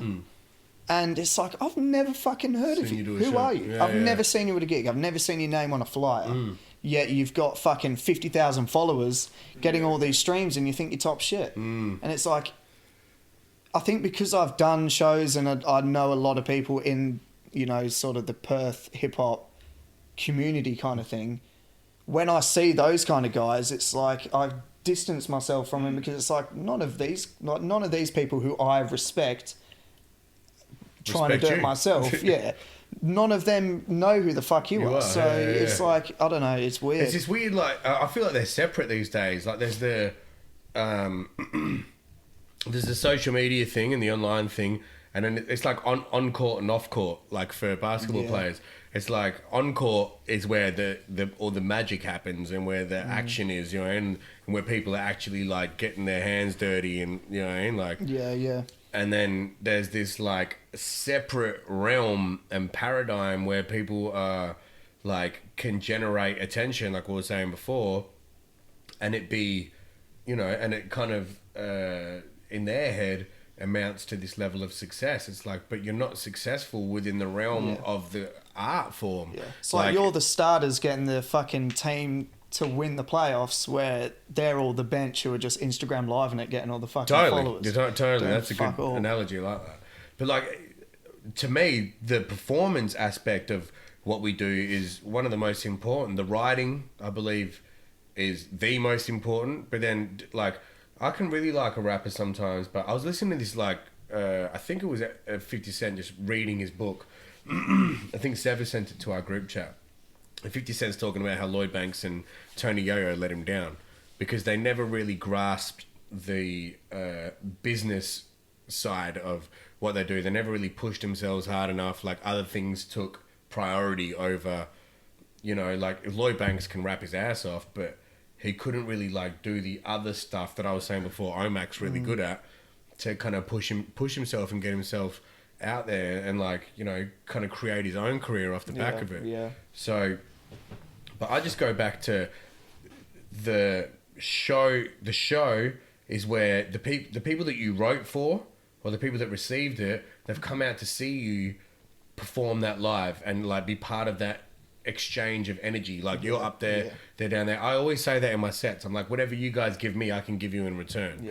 But I also try to remember, I don't care if there's 10 people there, I've got to perform like there's a million. You know what I mean? Like, so, but when I see, I don't know, I'm just going to keep it real now. So we did that Liquid Candy thing like a few months back, and Lil Snow was on before me. I don't have a problem with Lil Snow at all. But, like, I'm standing on stage waiting to go on, and he's playing before me, and this is nothing against him because this is, like, common now. Like, I was actually tripping out, and I spoke to L Street after.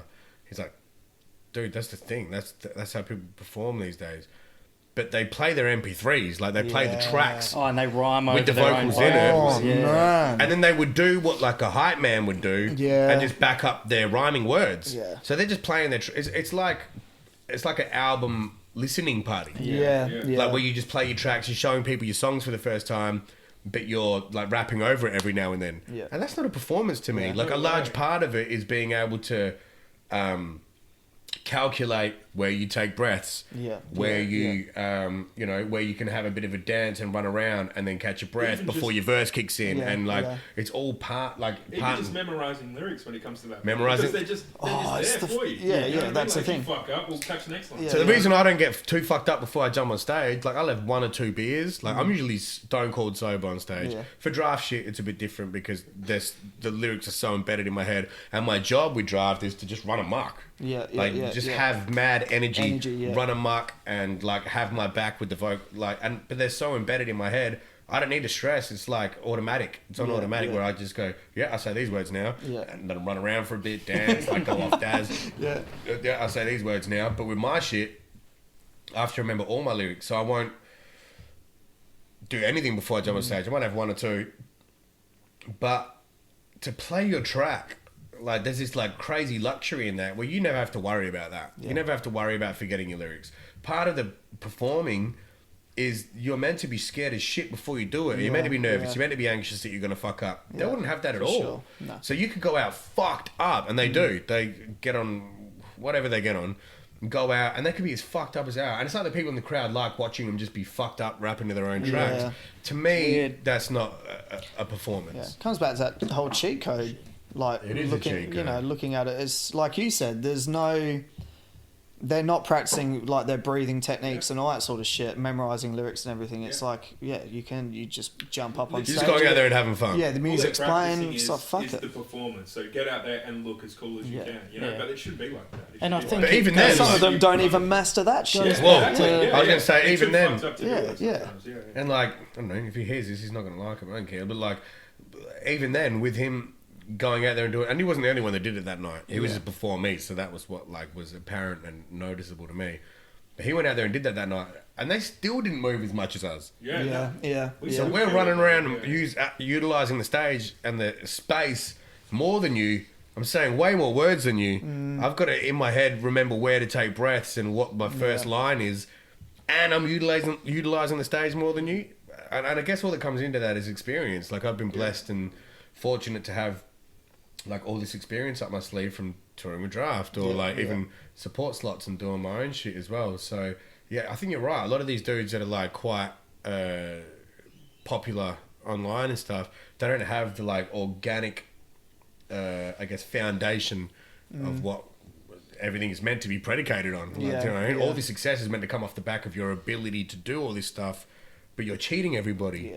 So it goes back to what you were saying before as well. It's almost like a disservice to the listener because you're paying for a ticket to see someone perform a live gig, and then it's just like a house party with a shitload of people all singing the same song. Imagine if you what we were saying before. What I was saying before about Macca's. Yeah, that's why I can't do it to them. I don't like it when Macca's show me this burger that looks like this, and then I get it and it looks like someone shat in a piece of paper. Yeah. But then, like, if you would have like do that on, if I was to do that on stage, I would feel like I'm doing. It's the same concept. It's the same method that people are using. You're tricking the people that are invested in you, and I can't do that. I have to give you the authentic connection to my culture and to my.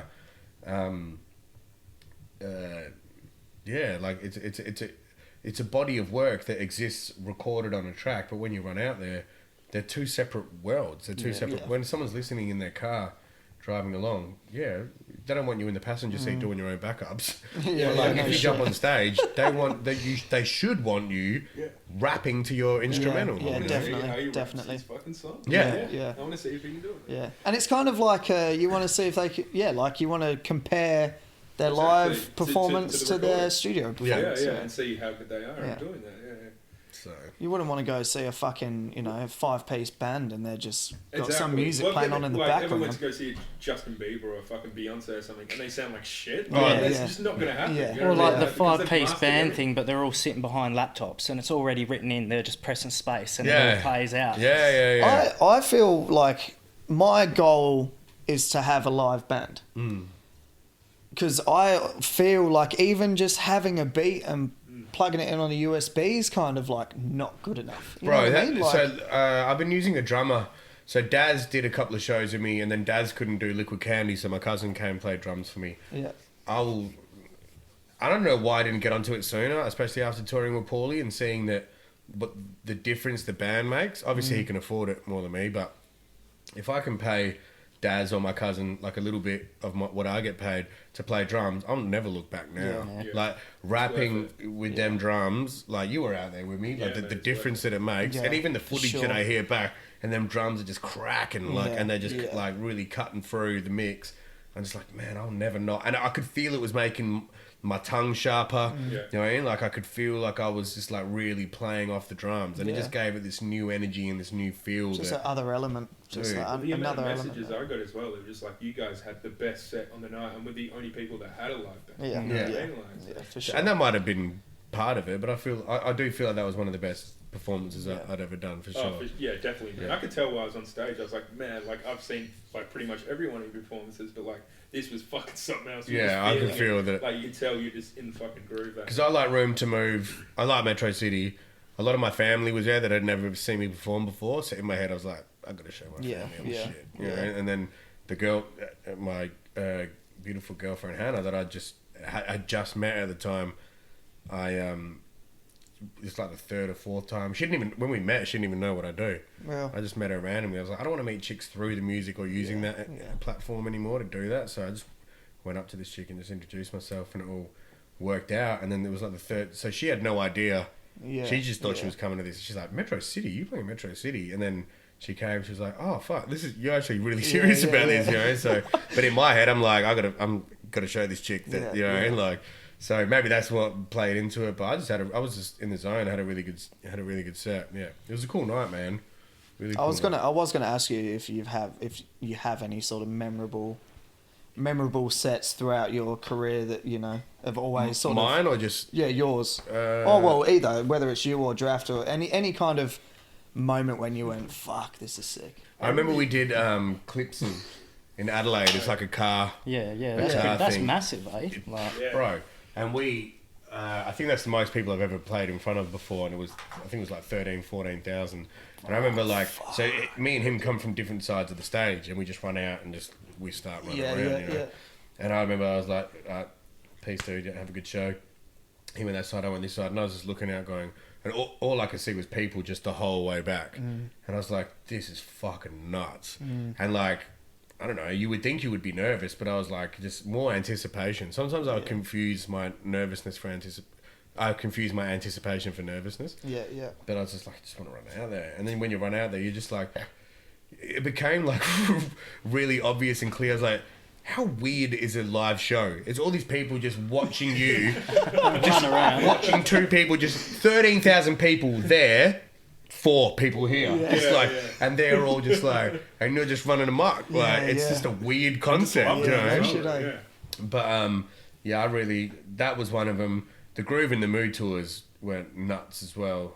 The latest Complete tour was fuck, man. Like I was obviously the main support, so I was on just before him for the shows that I did, and like I've obviously done Drapht shows for however many years, but watching Complete shit was like different level. Like that, obviously Drapht shows are bigger, but with Complete shows, I'm on just before him, and had a great reception because a lot of them know who I am from us collabing so much. So a lot of them were rapping along on my shit as well, which felt great. But then when he runs out there, from the start to the finish, no matter what song, whether it was one of his less popular songs, you just watch there, because I was standing up there with Uncle Sam, and then I was like, you just watch people, and people are just every word, like rapping every word, the ands, the thes, like they didn't miss shit.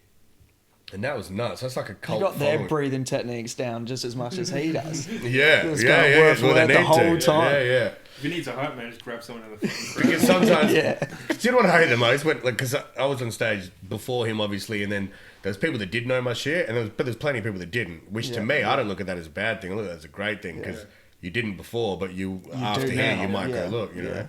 So, but I'm looking, and I hate this shit, but I also love it because it's kind of funny. So when you're on stage rapping and there's people in the front row, because they're waiting for the main act, so they're like maintaining their position.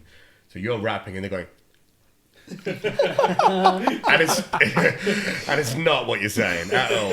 It's like sometimes I just want to go, Sam, stop the song, stop doing that. That's where you take the mic and you just put it in front of them and see what they say. Go on then. What you got? Like, I just want to go, what are you doing? Like that's you know. You got headphones in, like rapping a song on the song?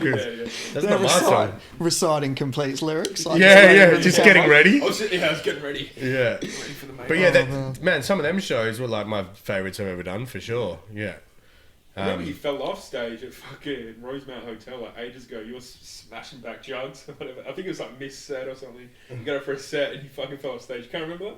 I've fallen off stage a couple of times. I used to get really drunk on stage, man. I remember one time. This might be that time. Yeah, this was like 10 years ago. I was like, it was me, Dista. It was Dista and Omac.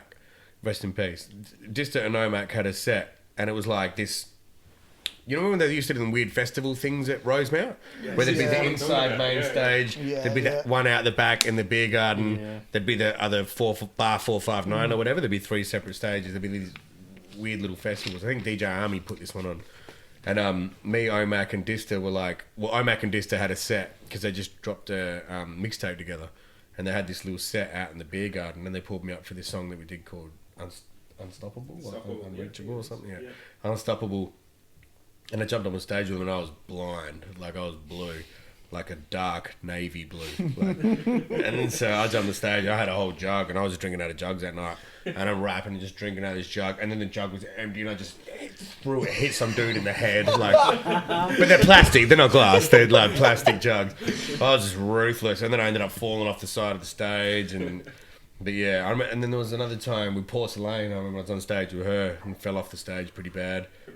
And then at the Hunter, when Hunter passed away, there was a big show at the Rosemount, and I was just drinking I went through this red wine stage. I was gunning this red wine on stage, and I remember I fell back and I landed on like Opto had like a pint on stage, half full of beer, and it smashed onto my ass. And like I'm lucky, like no fucking shards of glass went up my fucking poop chute. But I was like, and it was after that, and I'm forgetting lyrics, and I can't freestyle to save my life, dude. Yeah, I'm forgetting lyrics and just going, and then if you're with us, put your hands up. Put your hands up. It's the anthem. Like, just like, I always just go to crowd participation when I forget my shit. When we say SB, you say X, because I'm just done. Like, I'm like, thank fuck, there's only 4 bars left. I can carry this out with the crowd hype, you know. Yeah, you're mid-verse, like SBX. Yeah. Just do that for 8 bars. Thank fuck for 16 bar verses. Oh man, I remember back in the day I used to have one in my head in case I dropped a verse where I just like revert to a well-known 16. Back up. But these days I just don't have that. And like, but it's funny like when you're put on the spot, the shit that'll just come out of you. Because I remember once recently, I forgot where it was, and I forgot my shit, but like second bar in, maybe first bar. Yeah. And I just freestyled a whole 16. And it was pretty dope. And I can't freestyle. Yeah. If you asked me to freestyle now, I would suck ass.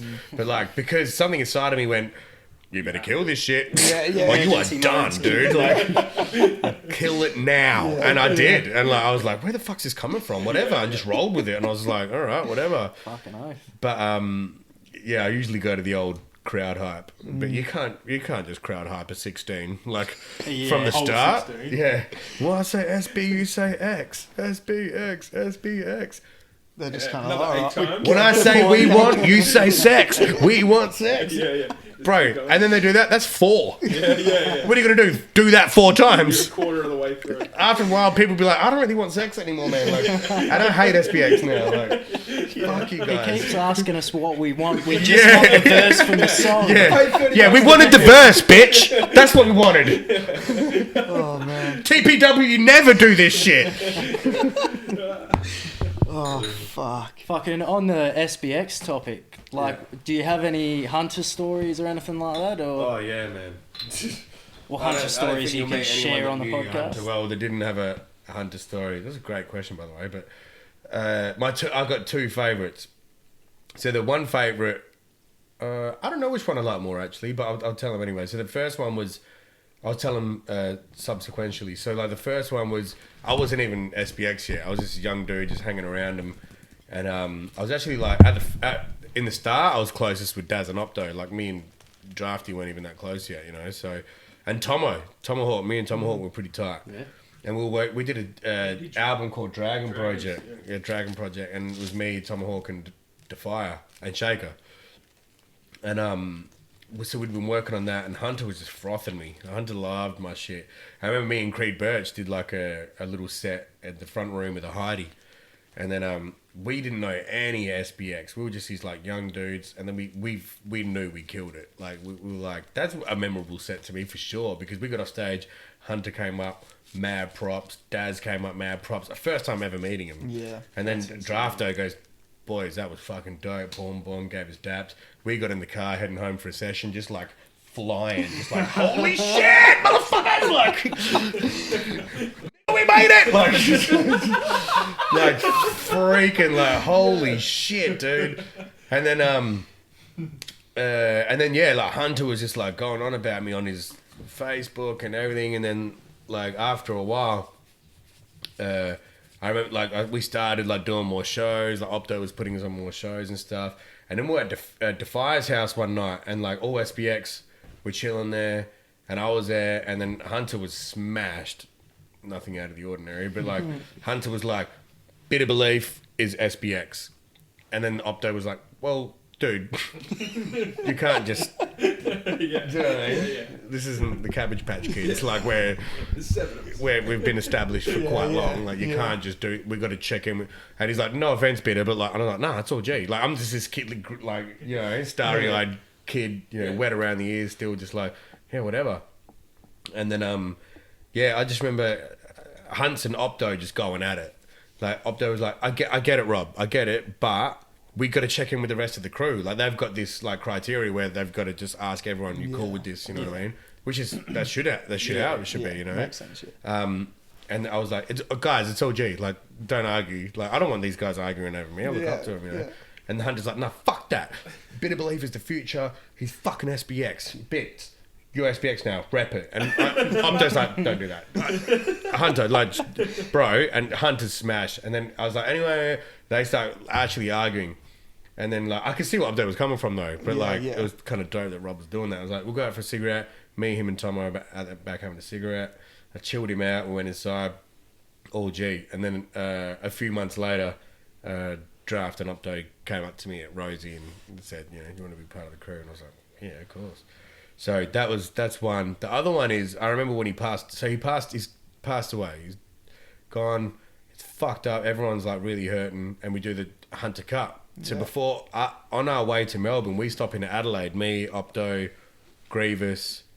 I took a few friends with me, like Cree Birch was with me, my friend Sam, Shaker, a few of us, and we did. I think Seven might have been part of that show as well.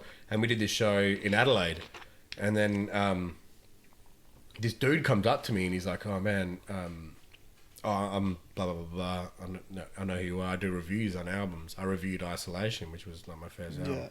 And I was like, "Oh, sick, man. Oh, thanks." I was like, "I don't really read reviews." And he goes, "Oh, okay."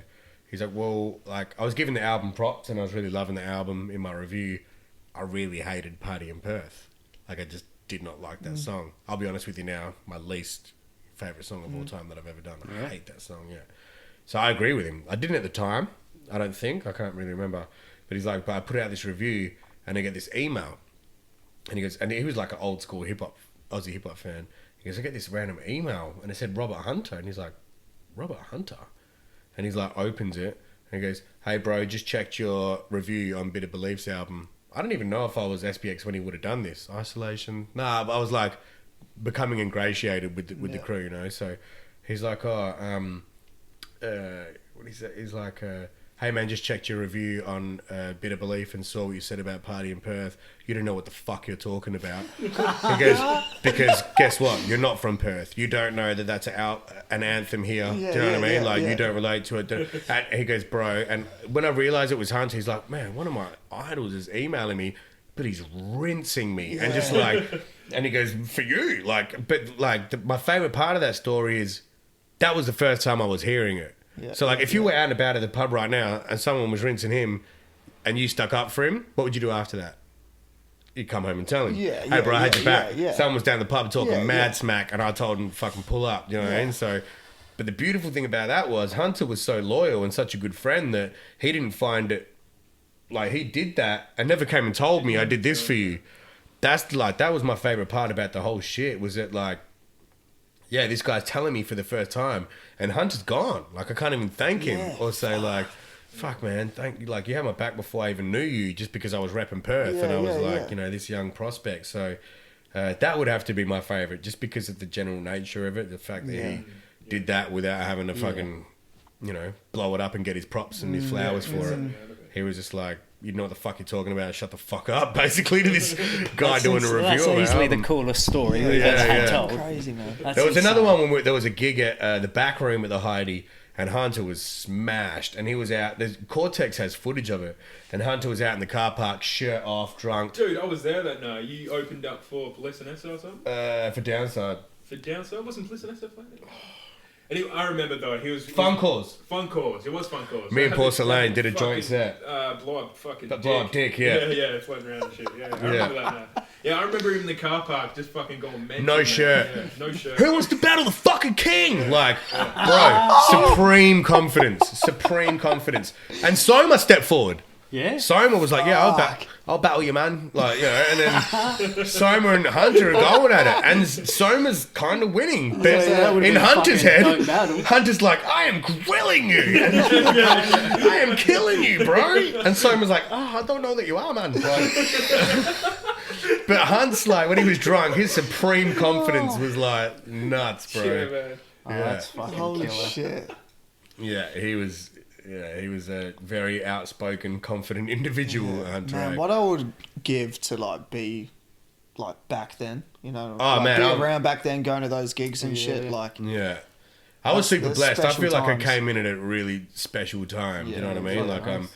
I was the baby of the crew, but I was like accepted really, you know, gracefully, and I look back and then all them older dudes like did nothing but took me under their wing and like really taught me a lot. You know what I mean? And the first one that was interested and said, "This guy needs to be part of my crew," was Rob, and it will always be him. You know, and so I'll never forget that. As much as Opto and Drapht have done for me, and like especially Drapht has done so much for me.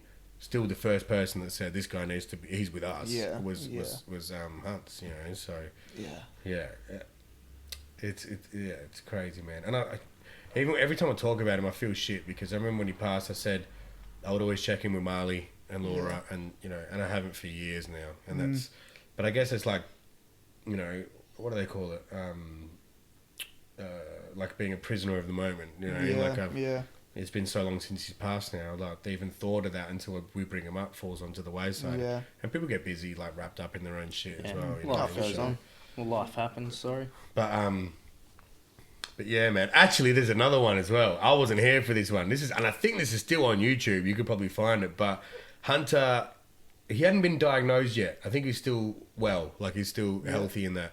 And he's in Daz and Layla's kitchen, and someone's interviewing him, and they were like, and because he was a pure, like he loved Australian hip hop. You could tell when you listen to him. Do you know what I mean? Like just from watching that documentary, I don't think I've ever seen anyone more passionate.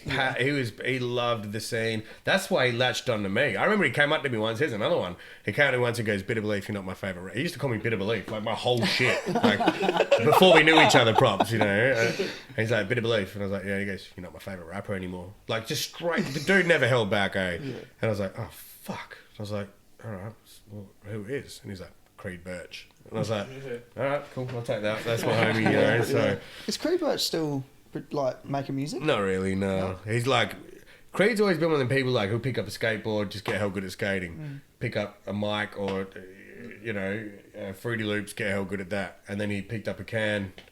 He used to graph back in the day, but picked his cans back up, was working at the butcher's shop, and just got right back into painting. But so Hunter's standing in the kitchen doing this interview with this dude. And he's like, "What do you think about the state of the Australian hip-hop scene?" And Hunter says, "Oh, there's good stuff out there and bad stuff. You know, there's a lot of corny shit and people fucking up the vibe and the culture." He goes, "I'm not going to mention any names, but, you know, like 360, Pez." I'm just like, bro, as quick as he said, "I'm not going to mention any names," just starts mentioning names. Like, the guy didn't even go, "Oh, come on, give us a couple." He just goes, "No mention names. But we've got and listed like 5. Like did not hold back at all, man. So, but yeah, he was a special character for sure. Man, I need to piss hard. I got a dick full of piss. It's like, where's it? Just through there? Yeah, just straight through, bro. What have you been up to? Me? I'm still writing, man. Still writing heaps, but just trying. Like you might have probably like seen that I just haven't released as much as what I usually would. I was going to say because you were releasing like a track a week. I was going like a track a week doing that I'm gonna rap sort of thing. But I was actually out to dinner with fucking Drapht and Aaron, and then they were like, what do you have coming up next sort of thing. And Aaron just happened to say, he was like, you should, you know, because we were sort of talking about this before as well, like trying to like not oversaturating, but still like, you know, like putting out a song a week, maybe too much, you know what I mean? Like, you know, like it doesn't give people enough time to go like, where the fuck's Divine? You know what I mean? Like want a new song or something. So when I put one out, you know, like sort of blows up a bit higher than, you know, just putting out a song a week sort of thing. Yeah. So they were both like, instead of putting out a song a week, you should maybe take it a bit easy and try and, you know, like put all the effort into one song. You know, and do like one song like every now and again, but it's like the fucking song, you know what I mean? Like it's the one sort of thing. Yeah. And when Drapht and Aaron say something, you know, you listen. You know what I mean? So So since then, I think I've only put out like one song, just to try and stay a bit relevant. Yeah. You know, like so no one just fucking forgets who I am. Like I'm still writing in the background. I'm still writing every day. You know, like I've still got all these songs backed up, but instead of making 10 songs. And then going, make a song. Oh, this is the one. Like, this one's really good. I'll put this out. You know what I mean? And then make another song. And go, okay, this one's really good. I'll put this one out. It's like, wait until you've got one. You know what I mean? That's really good. Then put it out. And that's what I'm trying to do at the moment. So. And pump money into it. So, like, say you've got, like, 5 tracks that you pump $100 into each, like, for clips or beats or whatever. Yeah. Take that 500 and pump it into one that you have, like, a lot of belief in. Like, everything he shows me is dope. But every now and then I'll be like, bro, this has like a different kind of appeal to the other stuff that you do. You know what I mean? So Brad's really good at like, number one, finding beats. I've never met someone that can find beats like Brad. Brad finds, like, he's really good at finding beats. I remember you put a bunch of beats on my laptop when we were doing rehearsals with Reams. Oh, real? Yeah, and I was fucking, like you said, like in terms of finding beats, they were all dope. And there was like 30 of the cunts and you had bars for each one of them. I'm like, fuck, and then just knowing what to do to that instrumental that suits it as well. I feel like that's Brad's niche. Do you know what I mean? Like Yeah. he's very good at that. And like this is what pisses me off about people like with Solitary, I can go, well, you're really dope, but you don't put in the work. And then I look at Divine, and like, you're really dope, and you bust your hole as well. Yeah. Where's the, like, I feel like, not that he doesn't get any love, he gets love, Yeah. but I feel like he's underrated for sure. Oh. Definitely. Yeah. And it's the same with Cortex.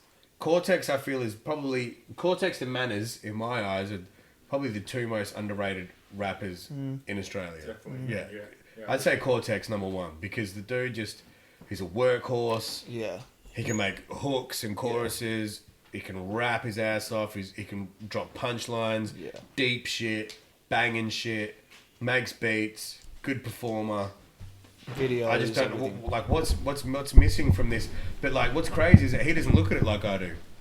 He doesn't like Cortex doesn't have this like victim mentality of like this jadedness where he's like, why am I not bigger? Yeah. He doesn't yeah. care. He's just like in it for the art form, and I envy that a little bit because he doesn't get caught up in what other people think about him. He's just putting out. Do you know what I mean? So he's putting out. He's putting out like he's putting out shit. You know what I mean? So it's like, yeah. I wish I had that same mentality to where with him he's like doesn't matter.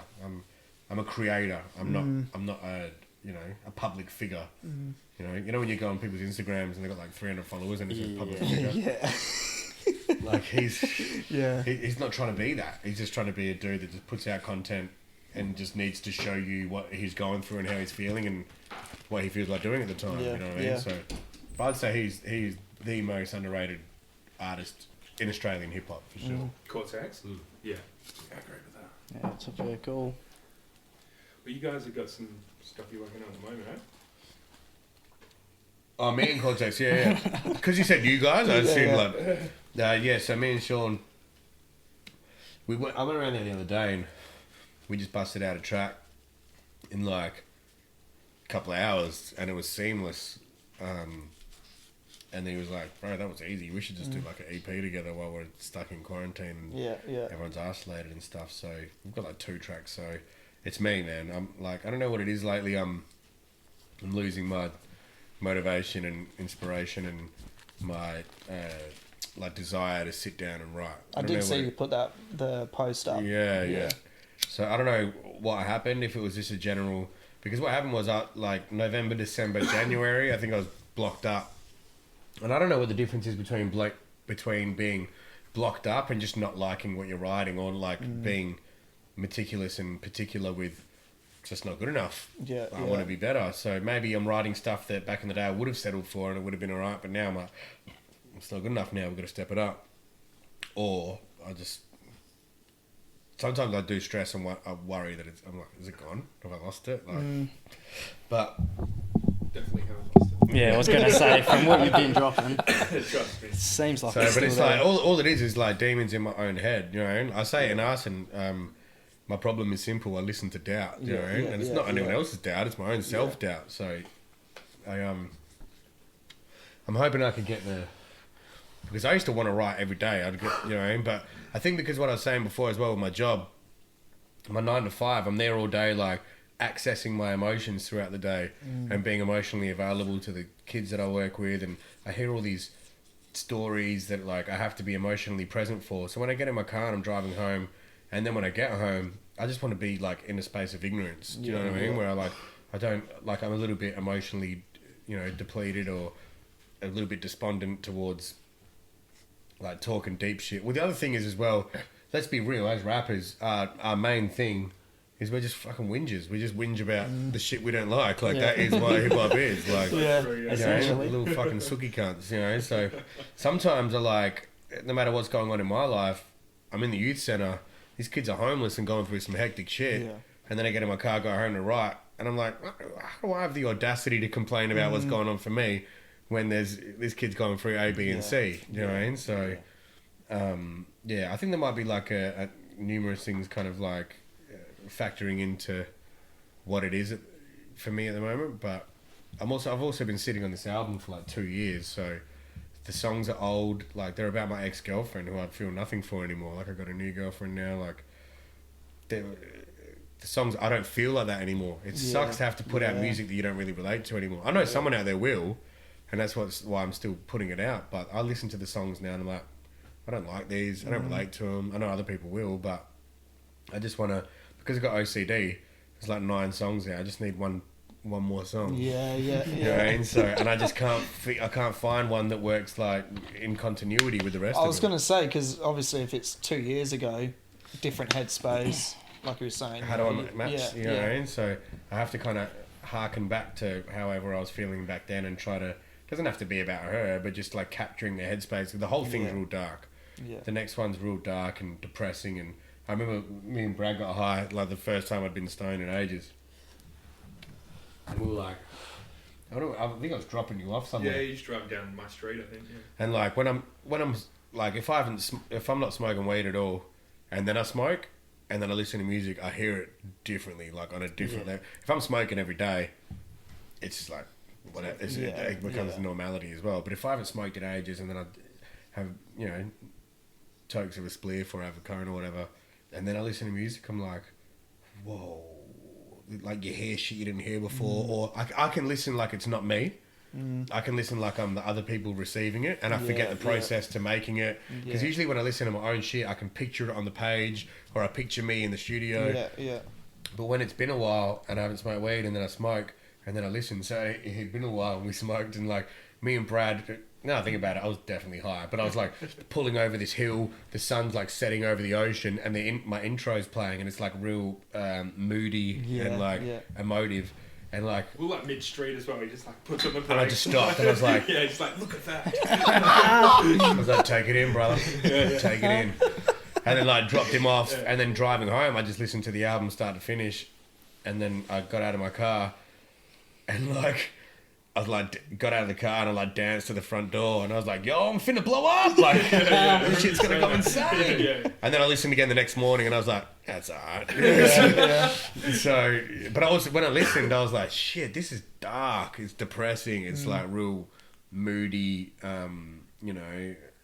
because it's like capturing that moment in my life, and I'm not really there anymore. I'm happy as Larry, so it's hard for me to like get myself back to there to finish it, but I'll get there for sure. So do you have like any kind of idea in terms of like, are you gonna drop it before, say, the end of the year? Well, I was meant to drop it in May, but then because of all this corona shit, I was like, what's the use of dropping it now and I can't tour it straight away, because that's where the money is. Like you do make money off the album, but the money is in touring. And then so if I drop it now and I still can't leave WA or do shows until September, October, November, I was gonna whatever. say, like, when are they gonna fucking? Yeah. Because like they can open bars up and restaurants and shit, but social distancing is still gonna be a thing. Plus, it'll Can't happen really do that with a gig. It'll happen in WA before it happens over east and shit 'cause as we're well. kids. Yeah, true. But like you want to do a national tour, so I was going to push it back again. Yeah. But like I said, I was like, it needs to go out now. I need to let go of these songs. I don't feel like this anymore. In another 8 months or 6 months, I'm going to feel it even less. Just fucking finish it, get it out now. Maybe do another EP in the meantime, and just tour both at the end of the year. Yeah, Or the start of next year, So I'm hoping end of July. I've still got that one more song to do. Drafty's helping me with one song, and I think after that it'll just be mixing and mastering. Yeah, there's no features at all. Like no hip hop feature. From the start, I said to myself, if this is like a concept album capturing like a moment in time that nobody else was a part of, why have them on there? Do you know what I mean? So there's like singers on the choruses and stuff like that, but like verse wise and rap wise, it's just me. Yeah. So you were going platinum. Platinum, I no put that out there. Yeah. In my will it into existence. trying to manifest that for sure. And like this is going back to like your older stuff. Do you remember a track called Switching Flows? Yeah. Bro, that was the first track I ever heard of yours. Yeah, And I right. don't know why, but it's always just stuck with me. It's just like this fucking nostalgic tune that I just used to smash in like high school and shit. You are now about to witness it. Yeah. I can't find it, man. If you have it, please send it to me. Oh, bro, so there's this link online I thought it'd be where on YouTube, it's it got wasn't. all my old shit on it. And every now and then, if a super dedicated fan hits me up and go, I'm looking for this song, and it might be switching flows, whatever. I'm like, you've been following me for a while. Yeah. You deserve the link, and I'll send it to him. So I'll send you that link. I'm pretty sure it's there. Yeah. That's dope. But I even listen to that because every now and then, that one, Obsessed, and what did I call that? One Wish. Yeah. Them 3 songs that I just mentioned are the old school ones that people will bring up quite a lot. And then, so I remember I went back and listened to them. Like, I was with you. First time I got high in a while. Again, I wanted to go back and listen to my old shit and just like listen like I wasn't me. And then the stuff back then. So now, like, I think I overthink the technical side of it. Yeah, it has to have a multi, or it has to. But back then, I think I was just rapping. I was like freestyling on a piece of paper, just like a stream of consciousness, whatever I was thinking, just coming out. Yeah. And I didn't overthink anything. And then when you realize more people are listening, it's like you're trying to get into their mind state of your own shit, and you shouldn't do that. Yeah. You should just write what you want to write, and then if they connect, they connect. If they don't, that's cool as well. But back then, when I listened to it, I was like, this is actually quite simple. You know, as it relates to like the technicality side of it. Yeah. But the whole switch and flows thing was, I used to switch my flow a lot more. Yeah. Yeah. And these days I'm more multi-focused, and I think that's come from hanging around. So the 2 things I wanted to get better at was my multis and my choruses. So you know what 2 people I spend a lot of time with. Yeah. It's Complete and Drapht. Oh yeah, no shit. So like I'll have my shit and I'll love it. Like I'll do this song. I'm really proud of that. I really like it. Go catch up with Complete or Paulie, and then they show me the shit they've been working on, and then I go home like, this is going in the trash. Do you know what I mean? Fuck this song. The song that I loved this morning. Fuck it. Like hate it. Yeah, chorus sucks. No, like, or go to Shelley's and he'll show me some shit and I'll be like, fuck, dude, fuck you. Fuck you.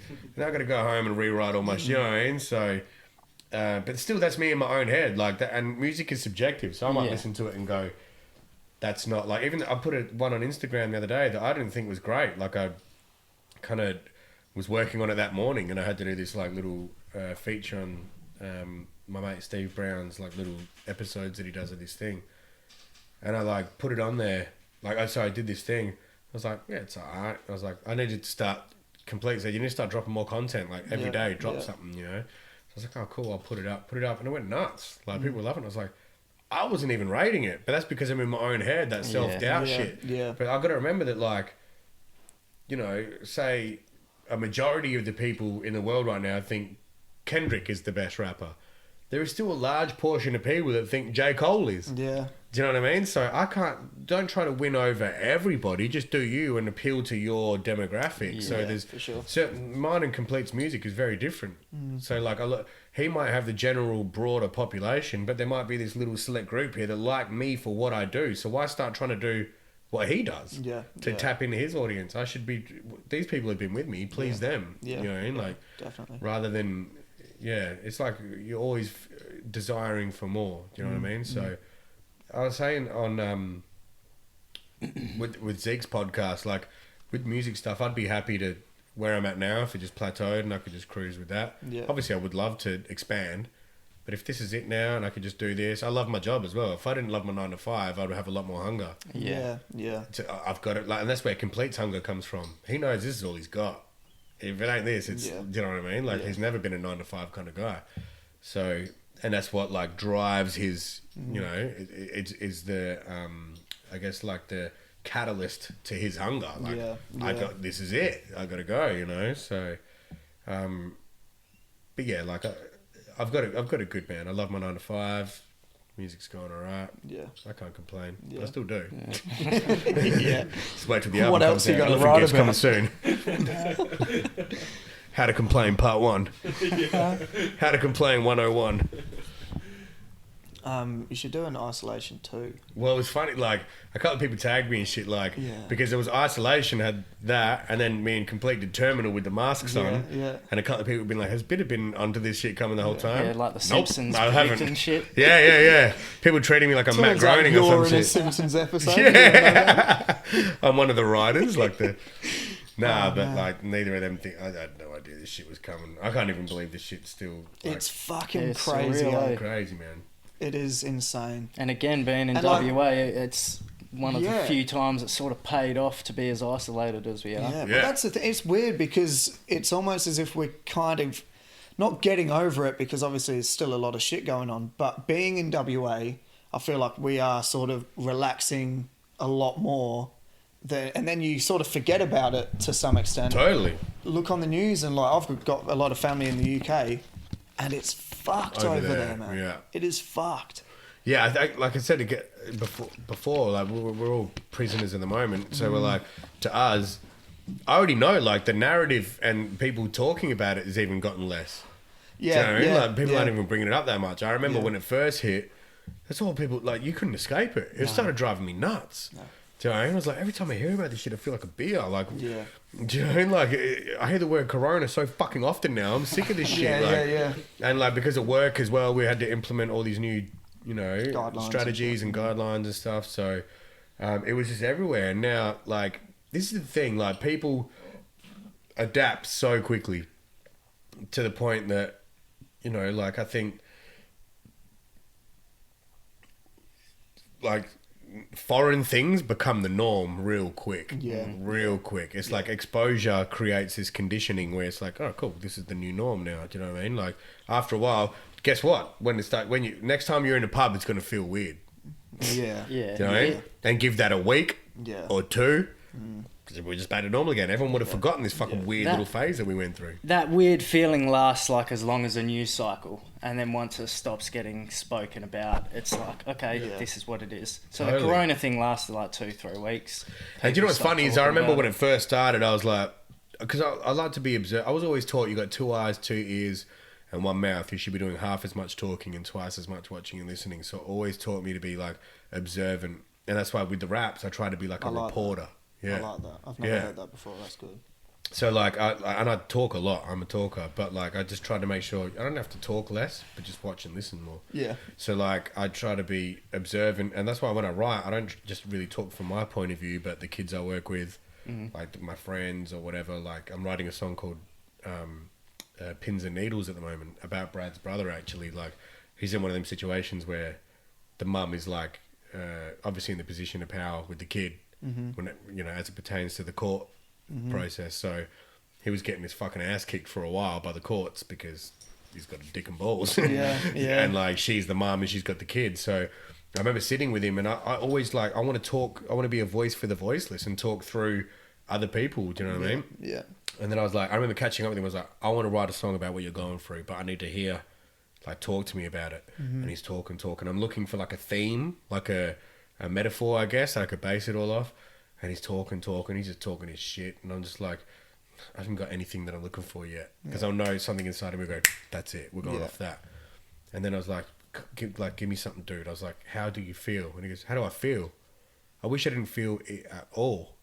And I was like, pins and needles. You know, the numb feeling if you lean on your arm for too long. I was like, all right, cool. It's like, I pray for pins and needles. I wish that I couldn't feel this. That's what in the chorus is. So like, so I try to talk. Sorry to cut you off, but it's a dope way to come up with concepts. To write music. That's it's like taking it back to the organic. Like, do you know what I mean? Like I said, being a voice for the voiceless. He can't go do a song about this shit. Yeah. So let me do a song where, and I don't, like I said before, I probably shouldn't. One of you motherfuckers steal my topic, I'm fucking coming for your throat. But like, I try to look for new topics and stuff, and I try to be an observer. And I know like 3 or 4 dudes going through that same process where they're like, I'm a good guy, I'm a good dad, I'm a good guy that wants to see his kid.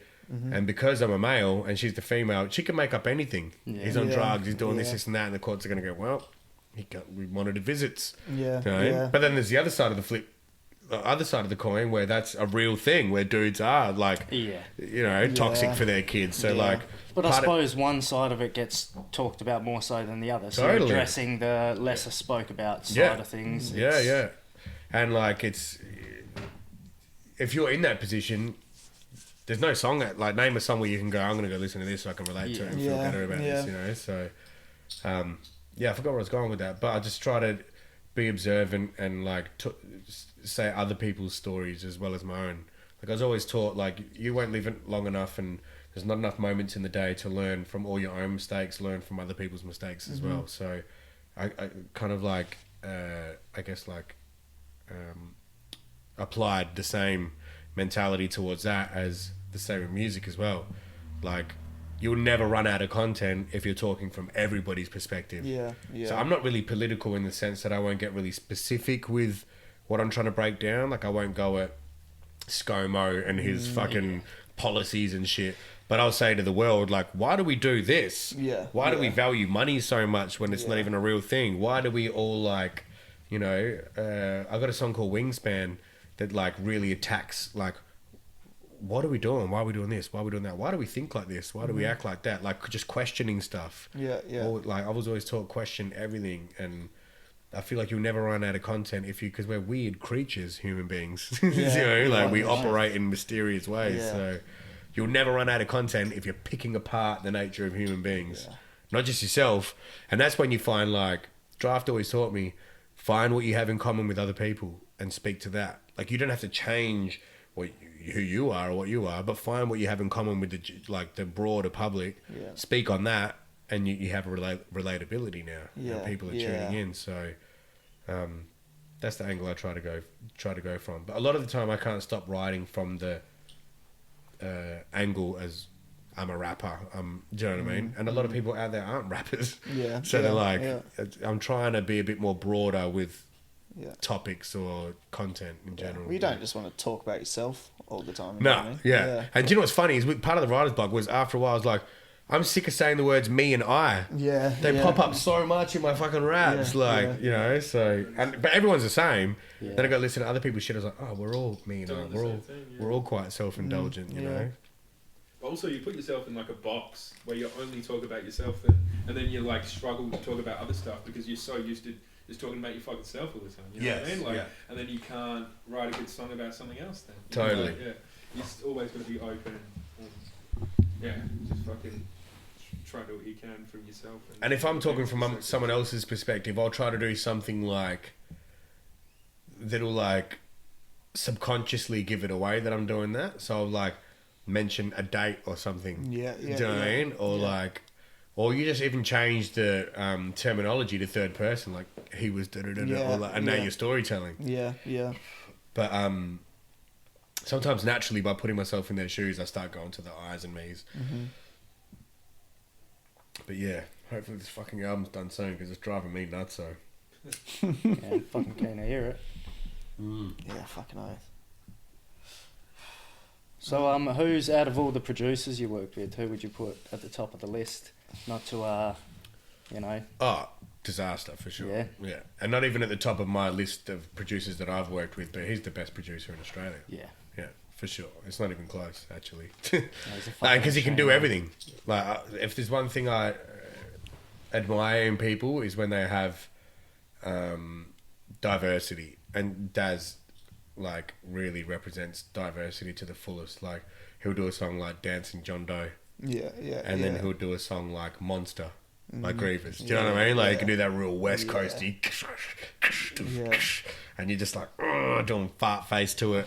And then he'll do some shit that's like, you wouldn't think Daz has done that. You know? It's like real melody driven, stripped back shit. You know, like the intro to my album is the only beat on the whole album that Daz has done, and you wouldn't even think it's a Daz beat. Like, it's real emotive, and I suppose that's a testament to how fucking good he is. For sure, bro.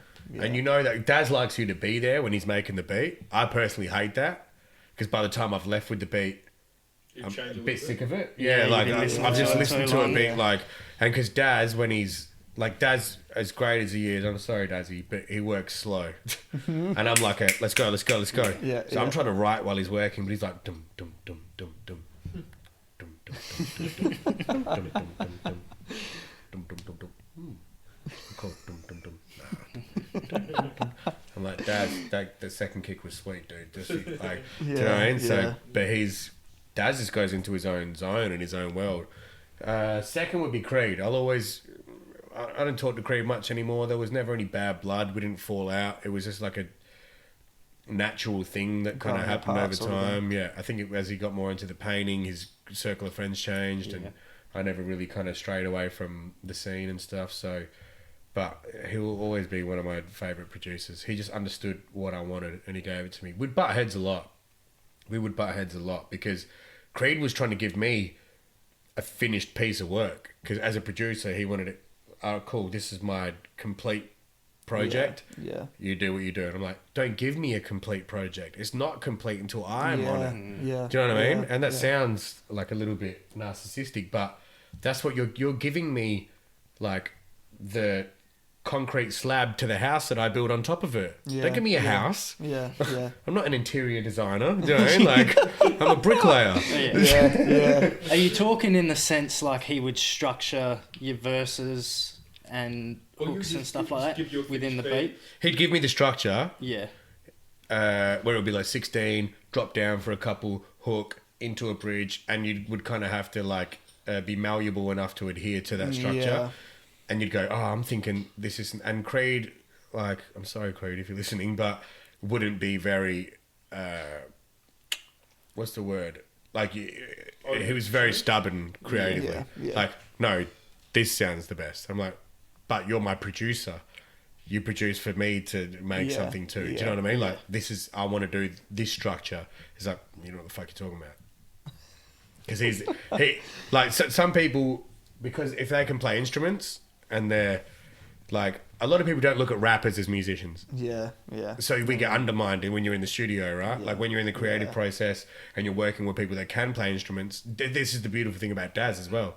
He's like humble enough, not that Creed isn't humble, but Daz knows, well, I'm giving you a a canvas for you to paint on. I'm not giving you a painting for you to frame. I'm giving you the canvas and you paint on it. So Daz is comfortable in kind of, being, like I said before, malleable and influenced by what you want to do.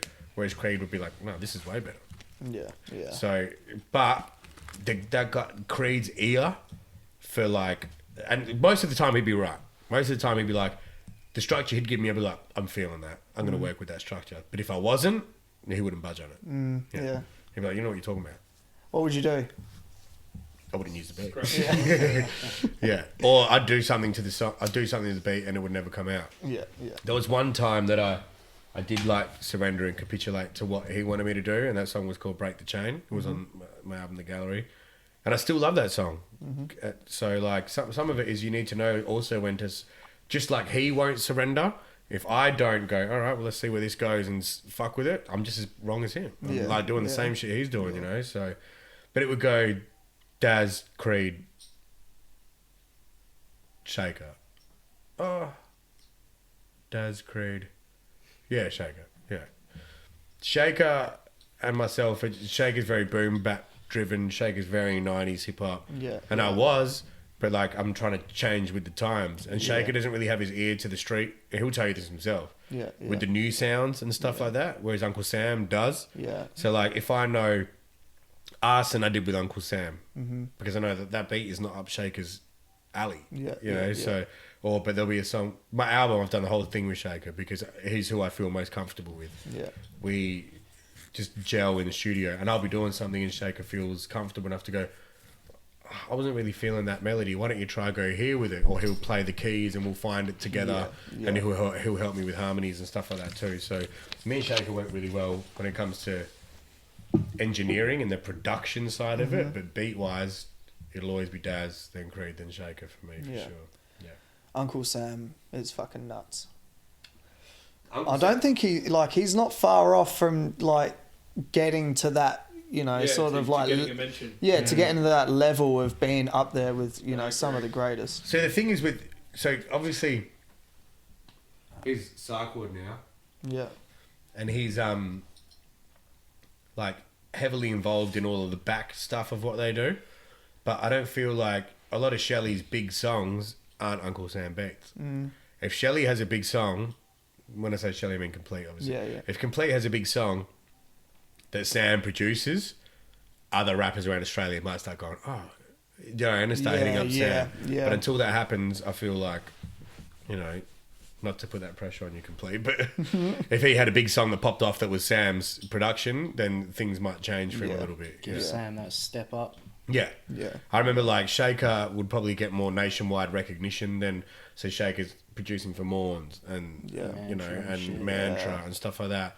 And that was probably all off the back of him being Draft's DJ for a while. He was able to network and make, and, you know, make them contacts. So, and the same with me. I was able to get Briggs and Howe on a track because of Drapht, like touring with him. So all Shaker did was capitalize on that. But Sam hasn't kind of been properly like introduced and ingratiated with that next like tier of the scene, you know. And he will for sure. Like he reminds me of Creed. Like his ear and the way he makes beats is quite similar to Creed, actually. Yeah, I remember thinking that at the beat. Did you guys ever go to the beat downs? Yeah. I remember like I didn't know Sam, and I watched him, and I was like, this guy's like Creed. Yeah. Yeah,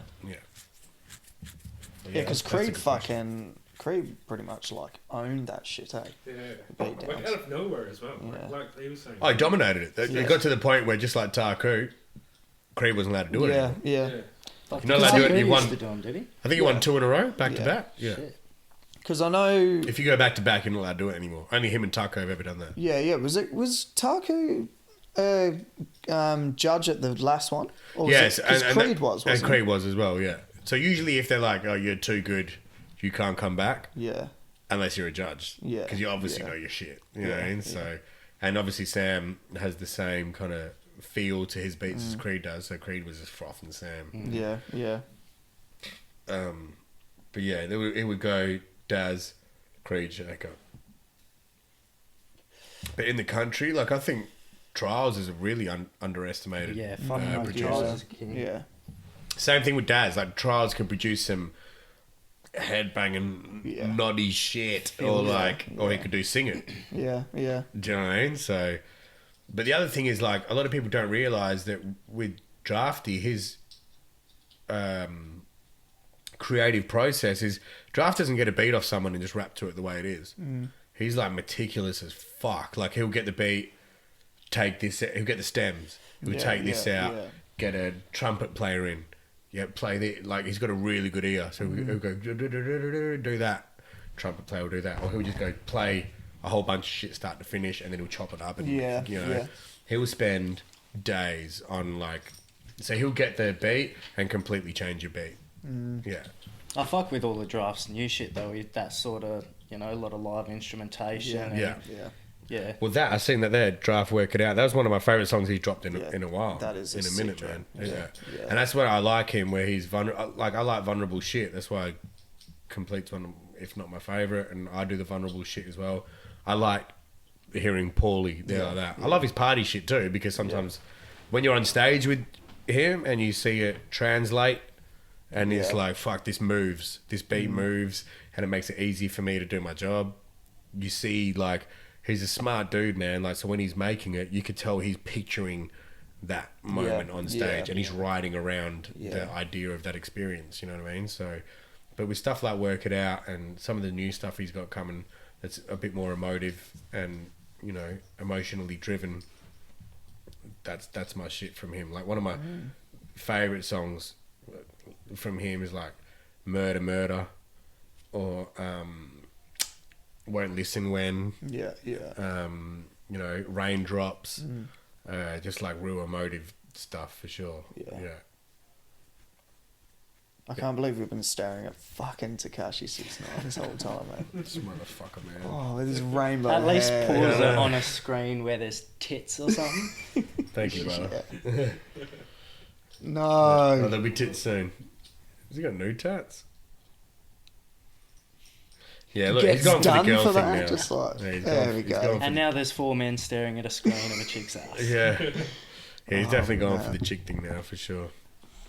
No, but that was a good question, the producer one. Because it's important. But to be honest with you, man, these days I get most of my beats off YouTube. Yeah, a lot of people do. I mean, there's such, and that goes back to the whole fucking clickbait thing, where you see, brand new Eminem song. No brand new music gets dropped on YouTube to begin with. No. But it'll say brand new Eminem featuring Kendrick. You click on it and it's some cunt in his garage. who's just. But like I look at YouTube and looking for beats on YouTube is like the new digging through the crates. Yeah. It is, because I could get like lost in YouTube for hours looking for beats. I get angry. Yeah. I'm like, because they all start to sound the same. They're all that new trappy, like certain BPM. Joey Badass type beat. Well, Shit like yeah, that. well, that's what's good. Is it like I can go J. Cole featuring, you know, I don't know. J. Cole Kendrick type beat. That's one of my go-tos. Yeah, because I like the beats that come up for them. But But you do something hell different, like a J. Cole, like featuring Jedi Mind or something. You know what I mean? Like Yeah, you chuck in yeah. anything, but then it'll be like, we'll have like a little bit of grime, but it'll also have like a little piano or something. You know what I mean? Yeah, I It's like coming up with different, like different collabs that I think like, you know. totally different. I suppose it's that thing as well as, well, I don't know, this is just me looking at it for a long time, sort of, if you saw someone's beats on YouTube, if their beats were on YouTube, it was they couldn't sell them or they didn't have anyone who was willing to use them, so they just put them on YouTube. Whereas totally. people using YouTube for that purpose, it's like legit producers. I tell Daz all the time, if you had a YouTube channel and you were making beats, you'd make a lot of money, man. Oh, fuck yeah. But Dazzy's weird like that. Like, he won't jump onto, you know, opportunities. Like, like, he's just so stuck in his... Daz is just an old school dude that just doesn't really move with the times. Do you know what I mean? The funny thing about Daz is I think his talent is so, you know, high level that I don't think he'll ever need to. Yeah. His talent will always just like kind of cut through, you know. So, but yeah, like it's hard to find beats these days on YouTube. Sometimes I go to Brad and I'm like, look, bro, I know you're good at finding beats. Just find me some shit I'll suit and just send it to me. You know, and he's pretty good at that. But I think I've been doing a lot lately is like I'll have a rhyme written to one beat or like to something else, and then when I start looking for beats, I'll rap it to that. And if it goes to like Arson, I wrote Arson to J. Cole Middle Child instrumental. Oh, real? Yeah. Oh, shit. But then, like, when I'm going through beats and I just want to rap something to it, I'll just rap verses I've already got to something else. Sometimes it goes better. Like, that one went better. Yeah. I was like, shit, this fits better. You know, and so, yeah, and Drafty taught me that as well. Like, a lot of the songs I hear, he'll show me a song and be like, that's fucking dope. I'll go back. It'll be just a completely different beat with, like, a different kind of hook. And I'm like, this song completely changed. Like, Won't Listen When is one of my favourite songs by him, and it used to be like mad different. But he just like hear a beat, go, oh, you start rapping that to that, and then make all the necessary changes melodically or, you know, whatever. Yeah. So I'm just sitting on it for that long. yeah, so I do it all the time now, and a lot of the time it doesn't work. It works better to the original, but every now and then you'll stumble across something that's like not Final Fantasy. What's the song with Cortex? Shelley, complete Fantasy League. I wrote that verse to Stranger Things by Joyner Lucas and Chris Brown. Oh, shit. Yeah. So, yeah, like it's interesting to see. Sometimes it just goes better to different shit. Yeah. Yeah. Yeah, I mean, that was like when... Because every time we've ever been in Rob's just picking his brain about, you know, different people who come through. And he said Tomahawk was like that. He would just...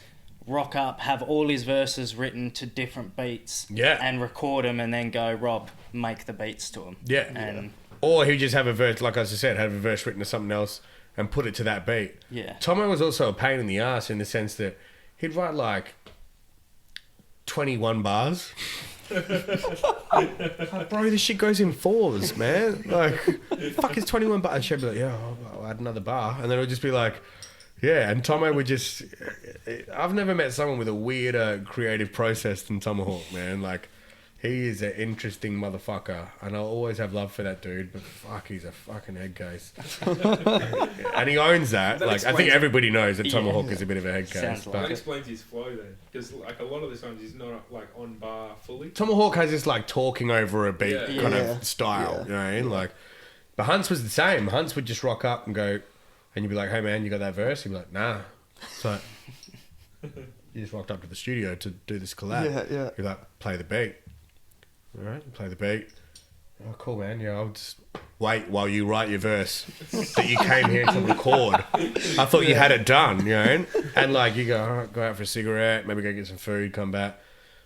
And he's recorded his verse. Like, he just wrote real quick. Yeah. And like, Hunter would record a verse first take, and he might stumble over some words, and then he'd be like, "Cool." And Shake would be like, "Oh man, you said this word a bit weird." Or you go, "Well, that's how it came out. That's how it's meant to be." Yeah. So like, I've always tried to take what Hunts did and what Paulie does, because Paulie gets mad meticulous, like where he'll drive himself nuts for maybe days on end about getting one line right, you know, or two lines right, or like the structure right, or this drop out or whatever. Like nuts, go nuts in like the kind of shit that nobody would hear. Yeah. But like, and then Hunt's was on the opposite end where he just so blasé that it was like, it almost seemed like he didn't give a fuck. But it was just him. He goes, that's how it came out. You know, he was that real and that raw and genuine that it was like, that's what I did. That's what it is. Put that out. Here we go. So I try to find like a happy medium between the two. Yeah. Yeah, because I definitely don't want to drive myself nuts, and I definitely don't want to put out stuff where later on I listen and be like, fuck. I've noticed you do like, you always do it one take pretty much. Like I hate punching in. Like one long take. So it's still you in that time, but you'll take like a few tries to get the one take. You know what I mean? So it's sort of taking both from what you're saying. And I'll go, fuck, maybe I need to get a quick little breath there so I can finish that. You know, like, I do not like punching in. Yeah. I just feel like it feels... Like if I can't rap it on stage in one go, if I can't rap it in the booth in one go, I can't rap it on stage in one go. You know, if you're like really good at recording, like I'm sure Cortex has got it down where he can punch in and you wouldn't notice any sort of change in his vocals. And because he's like a little bit bit of an engineer as well, so he knows how to mask it. You know, and so and Shake is really good at that too. He's like a doctor. He's like a what do you call it? Like a surgeon with this shit. Well, what song did fucking our mate Realms recorded a song there, and I can't remember what the fuck it was, but he said the wrong letter at the start of a word, and Rob just cut like a letter and put it, and it actually worked. He was like, you can re-record it, but I did this in the meantime. I think in that case as well, it was a one take that he just like smashed, and it was like the one thing standing out. It was like as good as it can be, but one thing was wrong. And Shaker just went there, took like, it was like a K or a P or some shit. I don't know what the and he found one from like the end of like stop or something and just fucking put it at the start. It was nuts. Yeah. And that doesn't surprise me at all. He's a genius when it comes to that shit, for sure. He's a fuckhead, but he's a genius. Oh man, I can't fucking breathe in here. I don't know about you, but it is like good. An overload of cigarette smoke. Yeah, right. I'm used to it. Yeah. I need another piss. Broken the seal now. Yeah, no. As soon as I took one. Yeah, Brad, you've been pissing hard. 3-4 times. Up and down like a trick, isn't it? Have you got anything happening at the moment, music wise? We are working on an EP finally. Yeah, it's finally happening. We got what? We've probably got.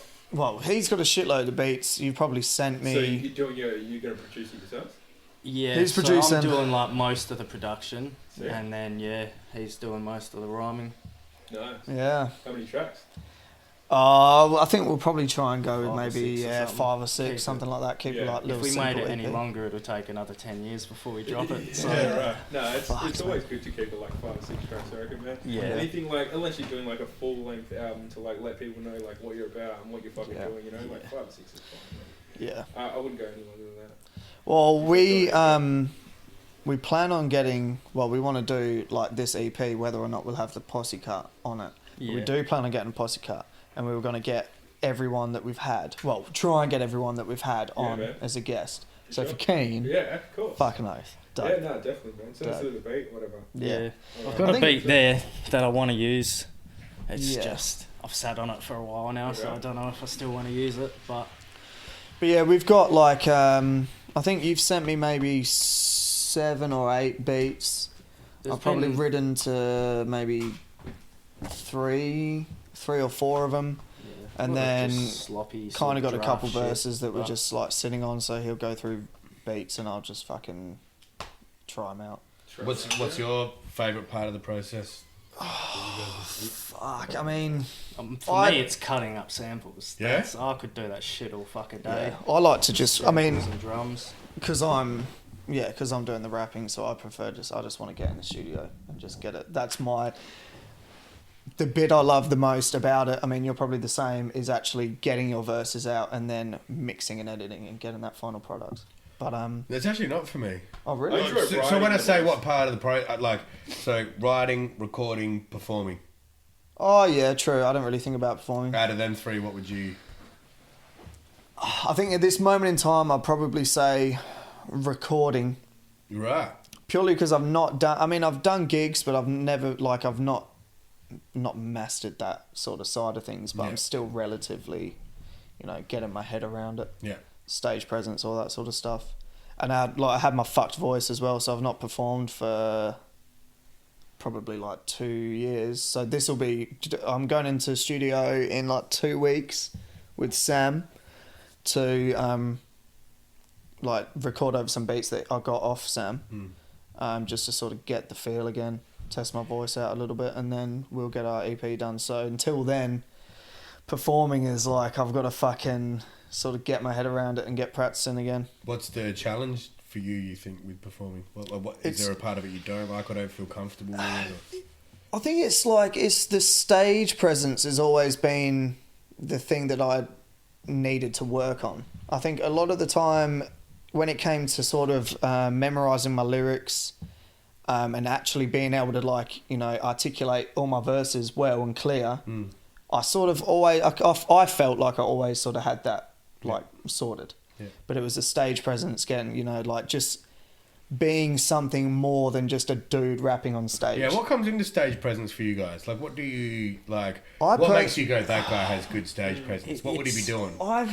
It's hard because as much as I love guys like Mantra and shit like that, I'd probably love it, equally if he just stood there and rapped his bars so I could hear it. But it's just, there's got to be some movement. You have very good stage presence. If I'm thinking of stage presence as how I would want to base it, I would base it off what you do. Damn, I'll take that. Yeah, that's fair. Yeah, it's legit. It's because he has lots of interaction. Yeah, shows though, with the crowd. Yeah, always getting involved after every song or before every song. You're always speaking to them. Yeah, telling them about what's up. You get him involved before the song, before it even starts. You know what I mean? That's what you're really good at. Because I suppose engagement. There is people who do whole sets where there is really no interaction with the crowd. Yeah, it's just getting up there and rhyming. And you can do that perfectly. Yeah. But if you never acknowledge the crowd, stand in the same spot. Yeah. Like Jay-Z doesn't move around much on stage. No. He'd much prefer to. You could tell he focuses on the vocal aspect of what he does. I remember watching some footage of because it really baffled me that Jay-Z's the opening slot for U2. I went to watch YouTube footage of just to see how it went. I was the crowd into it? Yeah. What's his setup? What's the treatment like? Is there a band And then I was impressed by the fact that there was, he was kind of translating to this U2 crowd. Yeah. Weirdest combination. Yeah, and it worked. Yeah. But I was watching, I was like, he doesn't move around much. And I remember when I went to see Kendrick at Astor Theatre before he was even popping. It was Good Kid, Mad City. Yeah. And he just had the hoodie on. And it would have been he moved in a square, probably about as big as the rug on the floor, but just moving back and forth. But his hand actions were so animated. Yeah. It didn't matter how much of the stage he was utilising. Yeah. He was captivating. It's like Soma. Soma with his hands and shit. I don't know what the fuck he's doing. I can't stop watching Soma. Yeah, I don't know what he's doing after time. I watched Soma so hard that I stopped listening to him. Yeah. And he's doing this. Yeah. And it's just it's so different. It's it's unique. Yeah, it is unique. It is couldn't it hear is what Soma. he was saying. You would know he was saying something with conviction. You'd know, I believe whatever. This guy is feeling this shit. He is into it. The most energetic dude I've ever seen live was Hobson. I don't know if you went to any of his gigs, but that dude, man, I mean, if you've listened to any of his shit, he's he goes hard. He goes hard. And I think it was at Villa. I think it might have been at Villa. And he's on top of the crowd, crowd surfing, but not on his back. This dude's just walking across hands. And they're holding up his shoes and shit, and he's hanging onto the scaffolding and everything. Oh, what's it called? Didn't miss a beat, man. It was nuts. Oh, that's gonna drive me nuts. Civic Hotel. Yes, it was. And I remember that because we had yarns with him. Me and Sever were having chats with him outside. That's dope. And again, like I said before, a cool dude. Yeah. And it made me like his music even more. I'll never forget that. He was talking to Seven more than me. I was kind of like a fly on the wall. Fuck him. Yeah. You talk to Seven more than me. Fuck your music, Hobson. But it was Yeah, like that. I agree totally. I think Mantra, I learned a lot from Mantra. Mantra's one of my biggest influences for sure. Yeah, Because I remember, like, he was one of the first Australian hip-hop dudes we stumbled across. Solitary introduced me to him. So it was like, we used to rap American accent. And then we were with this crew called Bass Camp Cuts. And they were fucked. They just like sodomized us on a fucking daily basis. Just like absolute just anal reaming when it came to just like, you know, putting our music out or like looking after us kind of thing, you know. And like I threw bars at him in the circus and then it kind of like ignited the whole beef. But I remember when we were young and Solitary was kind of sending me some Australian shit. We're rapping American accent. And then I remember Clown Prince and Nosebleed were pretty big. And I was like, oh, fuck, this Aussie hip-hop shit's all right. Like, you know, and I just really liked... I wasn't massive on Pressure at the time. These days I am.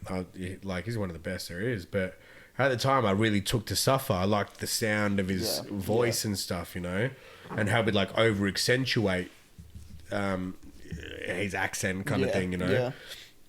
And I used to try to sound like something because we went from American and we told the dudes at the record label we wanted to leave anyway. Like they used to say weird shit to me because my dad's Indian and I'm like half white, half not white, you know. They used to say to me like, they used to dislike white people to me. And they'd be like, oh, and try to turn me against Solitary. Like, oh man, he's just not like us, man. These white cunts don't know. And I'd be like, what the fuck is going on? Do you know, like, yeah, my dad I am half brown or whatever you want to call it, but my pigment is white. I'm not a fucking idiot, you know. So I'd be like, what the fuck are these motherfuckers saying? Like, yeah. And then I was like, and they're trying to turn me against my best mate. So we jetted and we wanted to change our accent anyway. Yeah. And we knew as soon as we told them we're changing our accent, they'd let us go anyway. So we were like, look, we're finna start rapping with the Australian accent, like Hilltop Hoods and stuff. And they were like, yeah, sweet, well, that's not really us. And we were like, deuces. We're out, you know. And it was like the best thing I ever did. And like, I don't have any antipathy or hostility towards them to this day, but the kid in me that they fucked over still does, for sure. But like, sorry, going back to what I was saying, Solitary would send me like, he was discovering the Australian shit before me as well. I'll always be in debt to him, man, because he did so much like inadvertently without even meaning to that put me on the path that I needed to be on, you know. And he'd be sending me this shit, even American shit. I got all my shit from Solitary. He was just on, you know, always on the prowl for new dope shit. And then we used to sit there for hours on end just listening, just going through stuff, you know what I mean? And we'd pick apart punchlines. He loved Jussalar. I loved Vinnie Paz. Like, it was like, in our heads, I was like, you're like the Jussalar. I'm like Vinnie Paz. You know what I mean? Like, that's what we were trying to, like, emulate, you know? Yeah. But I remember he sent me Mantra, and I was like, what the fuck is this, dude? The next like, level. This guy's nuts. Equals. Do you remember that? Whisper and Mantra back in the day? No. Oh, bro. Go back and look up Equals. But it's spelled like Equuills. And it was Mantra and this dude Whisper. And they were both dope, but Mantra was just on a different level, man. And he's been consistent since then. You know what I mean? So, and I just remember thinking, what the fuck is this guy doing? Because he had this like... Ever since I was like 14, 15, I had this fascination with with vocabulary. Like I loved words and big words and like I read the thesaurus, the dictionary when I was like 14, 15.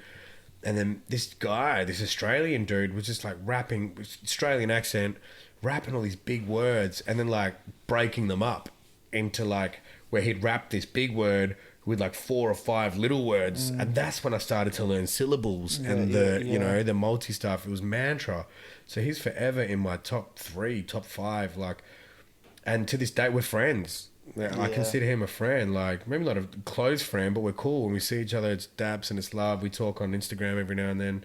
And like, if you listen to his stuff and then listen to mine, you can hear it coming through. Well, I feel like it anyway, you know? So he's always been a massive influence of mine. And I'm just like, so one of the early tours, I think it was the Rapunzel tour or the Life of Riley tour, and Mantra and the Tongue it's still my favourite tour to this day, because that's when he just had a number one album. Unreal combo. There was a Joyride was, Tongues DJ, Shaker was on board, hi-hat, Cheeky. It was a great touring party, and that was some of the best memories I'll ever...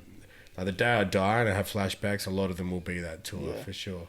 But, like, Mantra was on board, and I was like, man, this guy that I grew up, like, idolising and worshipping is on tour with me, and he was a cool dude as well, like I said before, added to it. And then... So every, like, you know, when you're playing with Paulie, sometimes you go watch the support acts, sometimes you won't. You're back there getting lost in conversation or having a beer or getting ready. But every show we did where Mantra was supporting, I watched his whole set. And not even side of stage. I was out in the crowd, front, just like...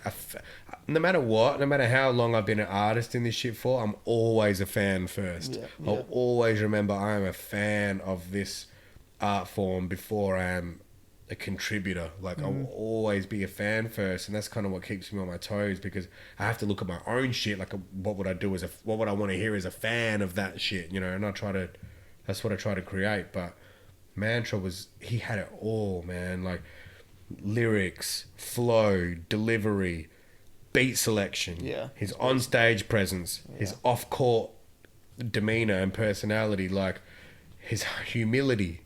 I learned to be humble through people like Mantra, you know. So he's definitely like one of the main dudes that shaped my whole style and who I am, for sure.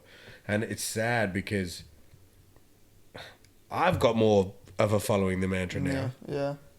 And that's bullshit. Yeah. And that's me saying that as a person that, like, and that's crazy. Like, this new generation have no idea that one of the dudes that really, really did help pave the way for this shit is, like, kind of falling onto the wayside slowly. And it's bullshit. And so I spoke to him recently. We're going to do a collab finally. I've been trying to hit him up for a collab for years. And so now he's keen. So, I can't wait for that, because I know he'll bring the best out of me as well. I'm like, I've finally got a song with this motherfucker. I've got to burn him. That's fucking insane. I'm trying to kill him on that. I'm trying to kill you, Mantra, on that song. Oh, man. But healthy competitive. Healthy killing. Yeah, healthy killing. Yeah. A quick killing. Yeah. No, that's pretty much the end game. If we ever get Mantra on the podcast, we're just going to quit. That'll be the last episode. Oh, so he's like that to you guys as well?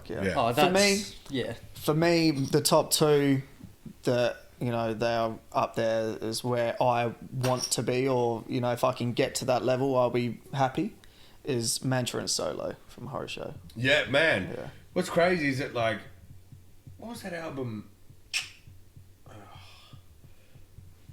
It was the album that, like, broke through after Grey. What was it called? Grey Space. Inside Story. Inside Story. Yeah. That's where he really got me. Yeah. And it was that... what was that song I used to love, man? Oh, Truth Be Told. Truth Be Told. Oh, fuck yeah. That is the fucking jam, boy. And I remember...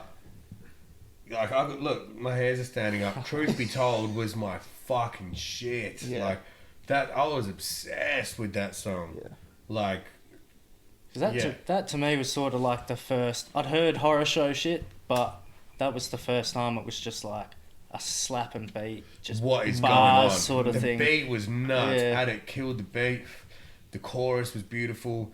The lines, like, spark a reaction around the neighborhood, like the sound of dogs barking. Like, I don't know. Like, that's not even my favorite line. This is what came to mind just then. But that guy is a poet. That guy's not a rapper. That dude's a poet, man. Yeah, he's like, insane, man. Solo is a poet. Yeah, he's and you know what's crazy is that, like, just through meeting him on tour with Drapht and stuff, they dropped this album and I copped this album, The King Amongst Kings, or what was it called? Kings Amongst Many? Kings Amongst Men or Many, Yeah. I copped this album and I'm looking through the booklet at the start, looking through the thank yous, and in my head I'm looking for Paulie. Yeah. Because like I have this like not weird, but I have this like unwavering loyalty to Drapht, because I'll never forget everything that he's done for me. And if people on the scene fuck with Drapht or don't give him his flowers, I'm like, fuck that motherfucker before he is. Yeah. Like, I'm like, fuck them. Do you know what I mean? Because no one was singing until he was doing it. Yeah. So yeah. your drafts, you're to Drapht what Hunter was to you. Yeah, pretty much. I am to Drapht what Hunter was to me. Oh, like sticking up for him Yeah, kind of thing? yeah, Yeah. Fucking oath. Yeah. Like, I'll punch a motherfucker in the throat for disrespecting Drapht. He's done, like, he's done so much for me, man. Yeah, like, yeah. I'm set up to buy a house now because of Drapht. Do you know what I mean? Like, from touring with him, like, yeah, I was in debt, and now I'm really not in debt because of him. Yeah. And I'll never forget that. I had two beautiful dogs that are expensive dogs because of him. All the furniture in my house is because of him. I will never, ever forget. He could turn around tomorrow and say he hates me. I'll never, ever go back at him. He could do the harshest diss to me ever, put all my business in the street. I'll never, ever reply to that man because he's like, yeah, I owe him so much. So, like, a crazy amount. But I forgot where I was going with that. So, it was something about Solo. Huh? Solo. Something about Yeah. Solo. Oh, sorry, Drapht, yeah. So I'm reading their thank yous because I'm like, if they haven't thanked Drapht, fuck them. I'll never talk to them again. And they did. And right after Drapht, Bitter Belief. Yeah. And I was that's like, dope. yeah. Fuck yeah. And I was like, yo, like that was, you don't have to do that. Yeah. You didn't have to do that. You know what I mean? But you did, and that was dope. And I'll always have love for them dudes for that kind of shit. You know what I mean? But Fuck yeah. there were certain people on the scene that I got to see that would really kind of, you know, accept me and pull me in and be like, oh, you're cool with him? You're cool, man. Oh, you SPX? Okay, you're cool.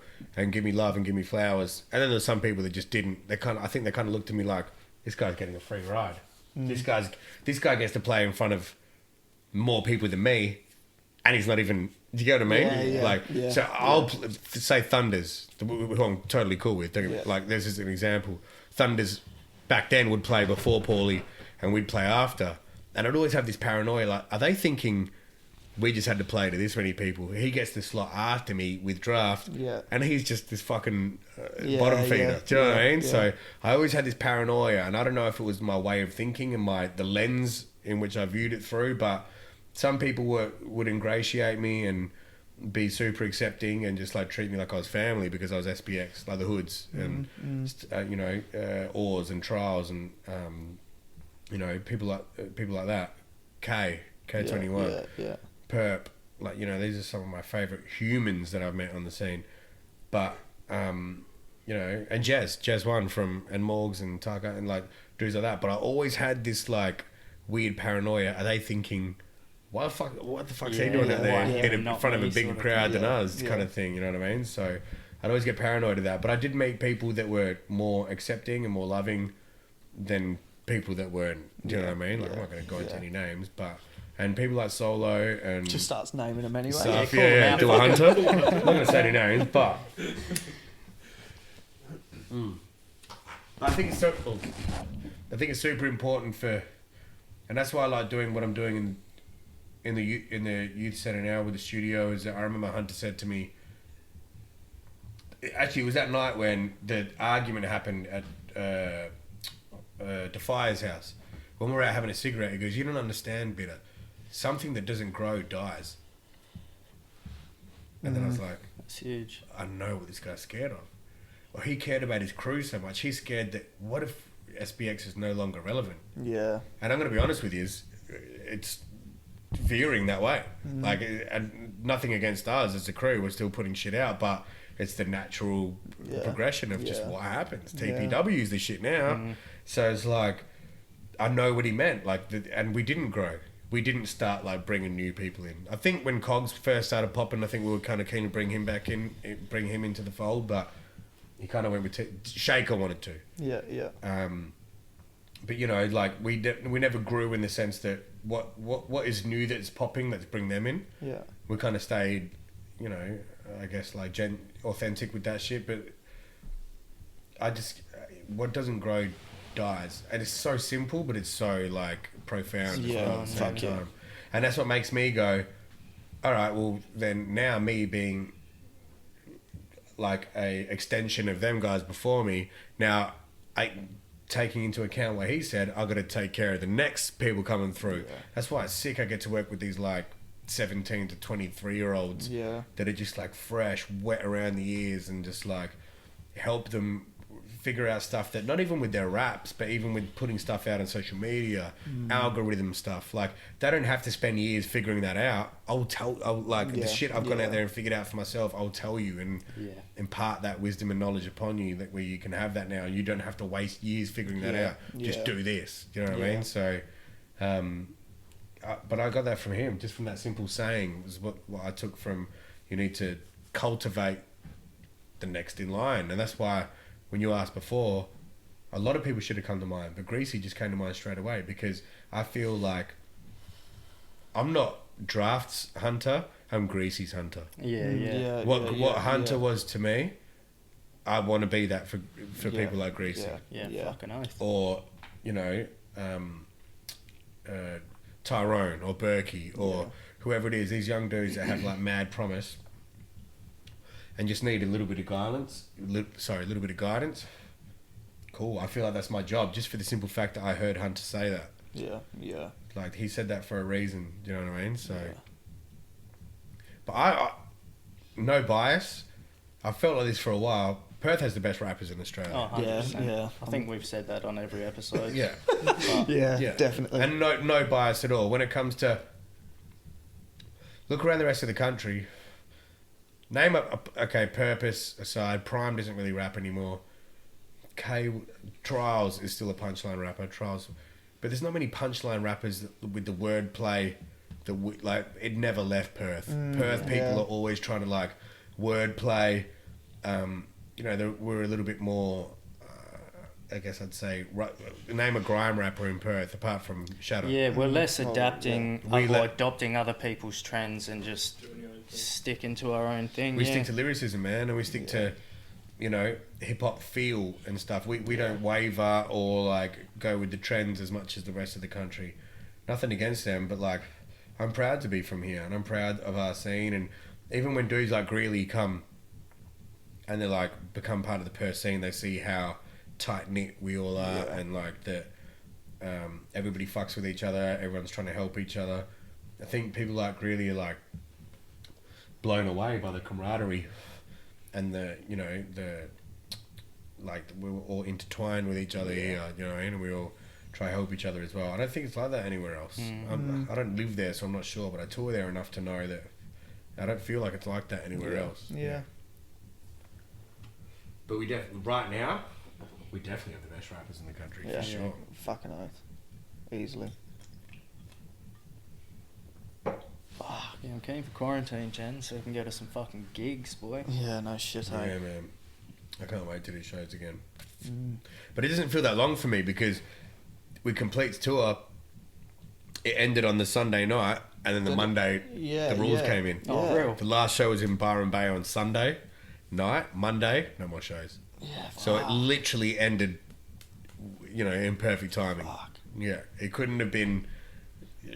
Yeah, Shelley really got lucky. his. Yeah, the universe was looking out for a brother on that one, for sure.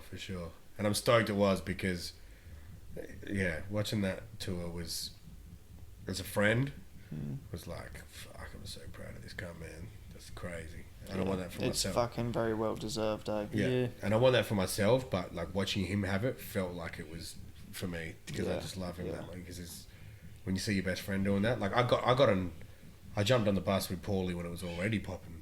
But with Shelley, I saw the slow progression, and I remember back in the day, I was like, bro, you need to tone it down. Maybe stop saying the word rape so much. People seem to hate that word. Yeah, like, you know, maybe don't tell people their grandma's an anal whore. Like, maybe people aren't looking for that. And he was like, I said, radio aren't going to feel that. Radio aren't going to feel that at all. And he was like, I'm not going to blow up off radio. I'm going to blow up. He always knew, man. And he manifested the fuck out of that shit. I'm not going to blow up online. I'm going to have an internet presence. And that's exactly what he is. That was before anyone had even shown that you could do that. Cursor wasn't popping. Like, this is mad years ago. It's like 8 years ago. So I remember being at like a fucking house party. I think I was still in school at the time. Maybe I just graduated. But I remember being at a house party and a dude rocked up with Complete's Panic disorder. Yeah, panic disorder. Yeah, rocks up with that, and they were playing it in the car and shit. Yeah. And I was like, holy fuck! Like this Yeah. is some raw shit. Yeah.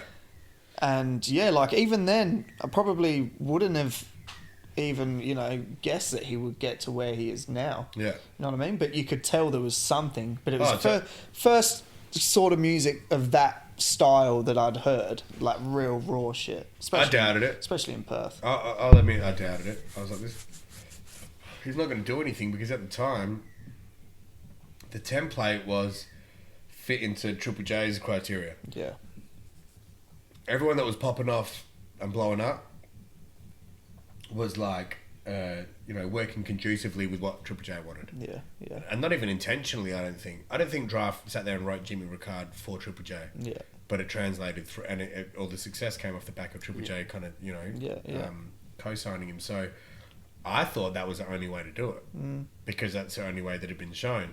But this motherfucker had the belief from the start that I'm not doing it that way. Yeah. That's not how it's going to happen for me. I'm like, well, you're full of shit. You don't know shit, bro. I suppose that's like the best part about it is he didn't have to compromise his, creative Style, yeah, and I don't think he ever would. Like he's less hectic than he was. yeah. Less hectic than he was, but he's still saying, "Fuck the slut stuck inside my bed" and shit. Yeah. And Triple J played it. Yeah. Did they? Fuck. This is what I don't get about Triple J, is that like I'll always owe a little. I'll always owe a lot to Triple J, because that money that I told you I'd made off Drapht is somewhat Because of helped that. out because of Triple yeah. J. Like he gets these festival slots and stuff because he's popular on Triple J and because he's doing these numbers on Triple J, and that he's in regular rotation. Yeah, Drapht's not just getting played on the hip hop show; he's on regular rotation. So that's why he's getting all these festival slots and all this, attention. And well, just like it makes sense. Yeah, So he yeah. should. But so I'll always have this, like, as much as I attribute what I've been able to do to Drapht, some of it, I have to have some appreciation for Triple J. But in the same token, I know a lot of people that don't get Triple J love that should. Do you know what I mean? But I feel like they're starting to loosen up their criteria a little bit, in the sense that before they wouldn't play you if you were aggressive, fuck this, fuck, you know what I mean? Like, it was very, like, alternative kind of new age. Yeah. Like, I know that they hate that a lot of Perth people still say faggot in their raps. Yeah. I don't like it either. Yeah. I used to say faggot a lot. I never say faggot anymore in my, apart from the 6 times I just said it. But in my raps, I haven't said faggot in years. But when we were listening to remember we were listening to my shit the other day? We were listening to my old shit the other day, and like I would like end verses with it. I'd be like, yeah, and then I came through the door, faggot, just for no reason. For no reason whatsoever. Oh man. Yeah, faggot. Like, what up, faggots? Like at the start, like. And at the time, I had no idea that it was, taboo, or like, or I had no idea the kind of effect that it would have. But I know that how, and them aspects of the industry would hate that in Perth people still say faggot, and I feel like we get slept on here when it comes to Triple J, and I think that maybe that's why. Maybe that's attributed to the fact that we're a little bit behind in the whole PC era kind of thing, so but like they've been playing a lot more of our stuff lately. So they played my new song, what's it called? Nothing More. And I'm like swearing heaps. Do you know what I mean? And they played Complete's new track the other day, Mr. Nice Guy. Oh, for real? Yeah. Fuck. They played, what else was there recently? Cortex's new one, Where's in the Desert. I forgot what it's called. What is that called? It's fucking sick, but I can't remember.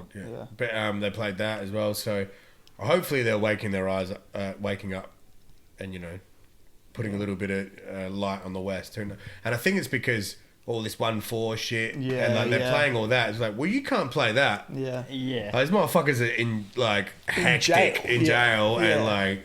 You can't play that shit and then not play ours because I said slut. You know what I mean? Like, so I think they're just kind of broadening their horizons a little bit there. How do you go about getting that stuff played? Do you hit How Up or? No, well that one I didn't. No. 50 grand.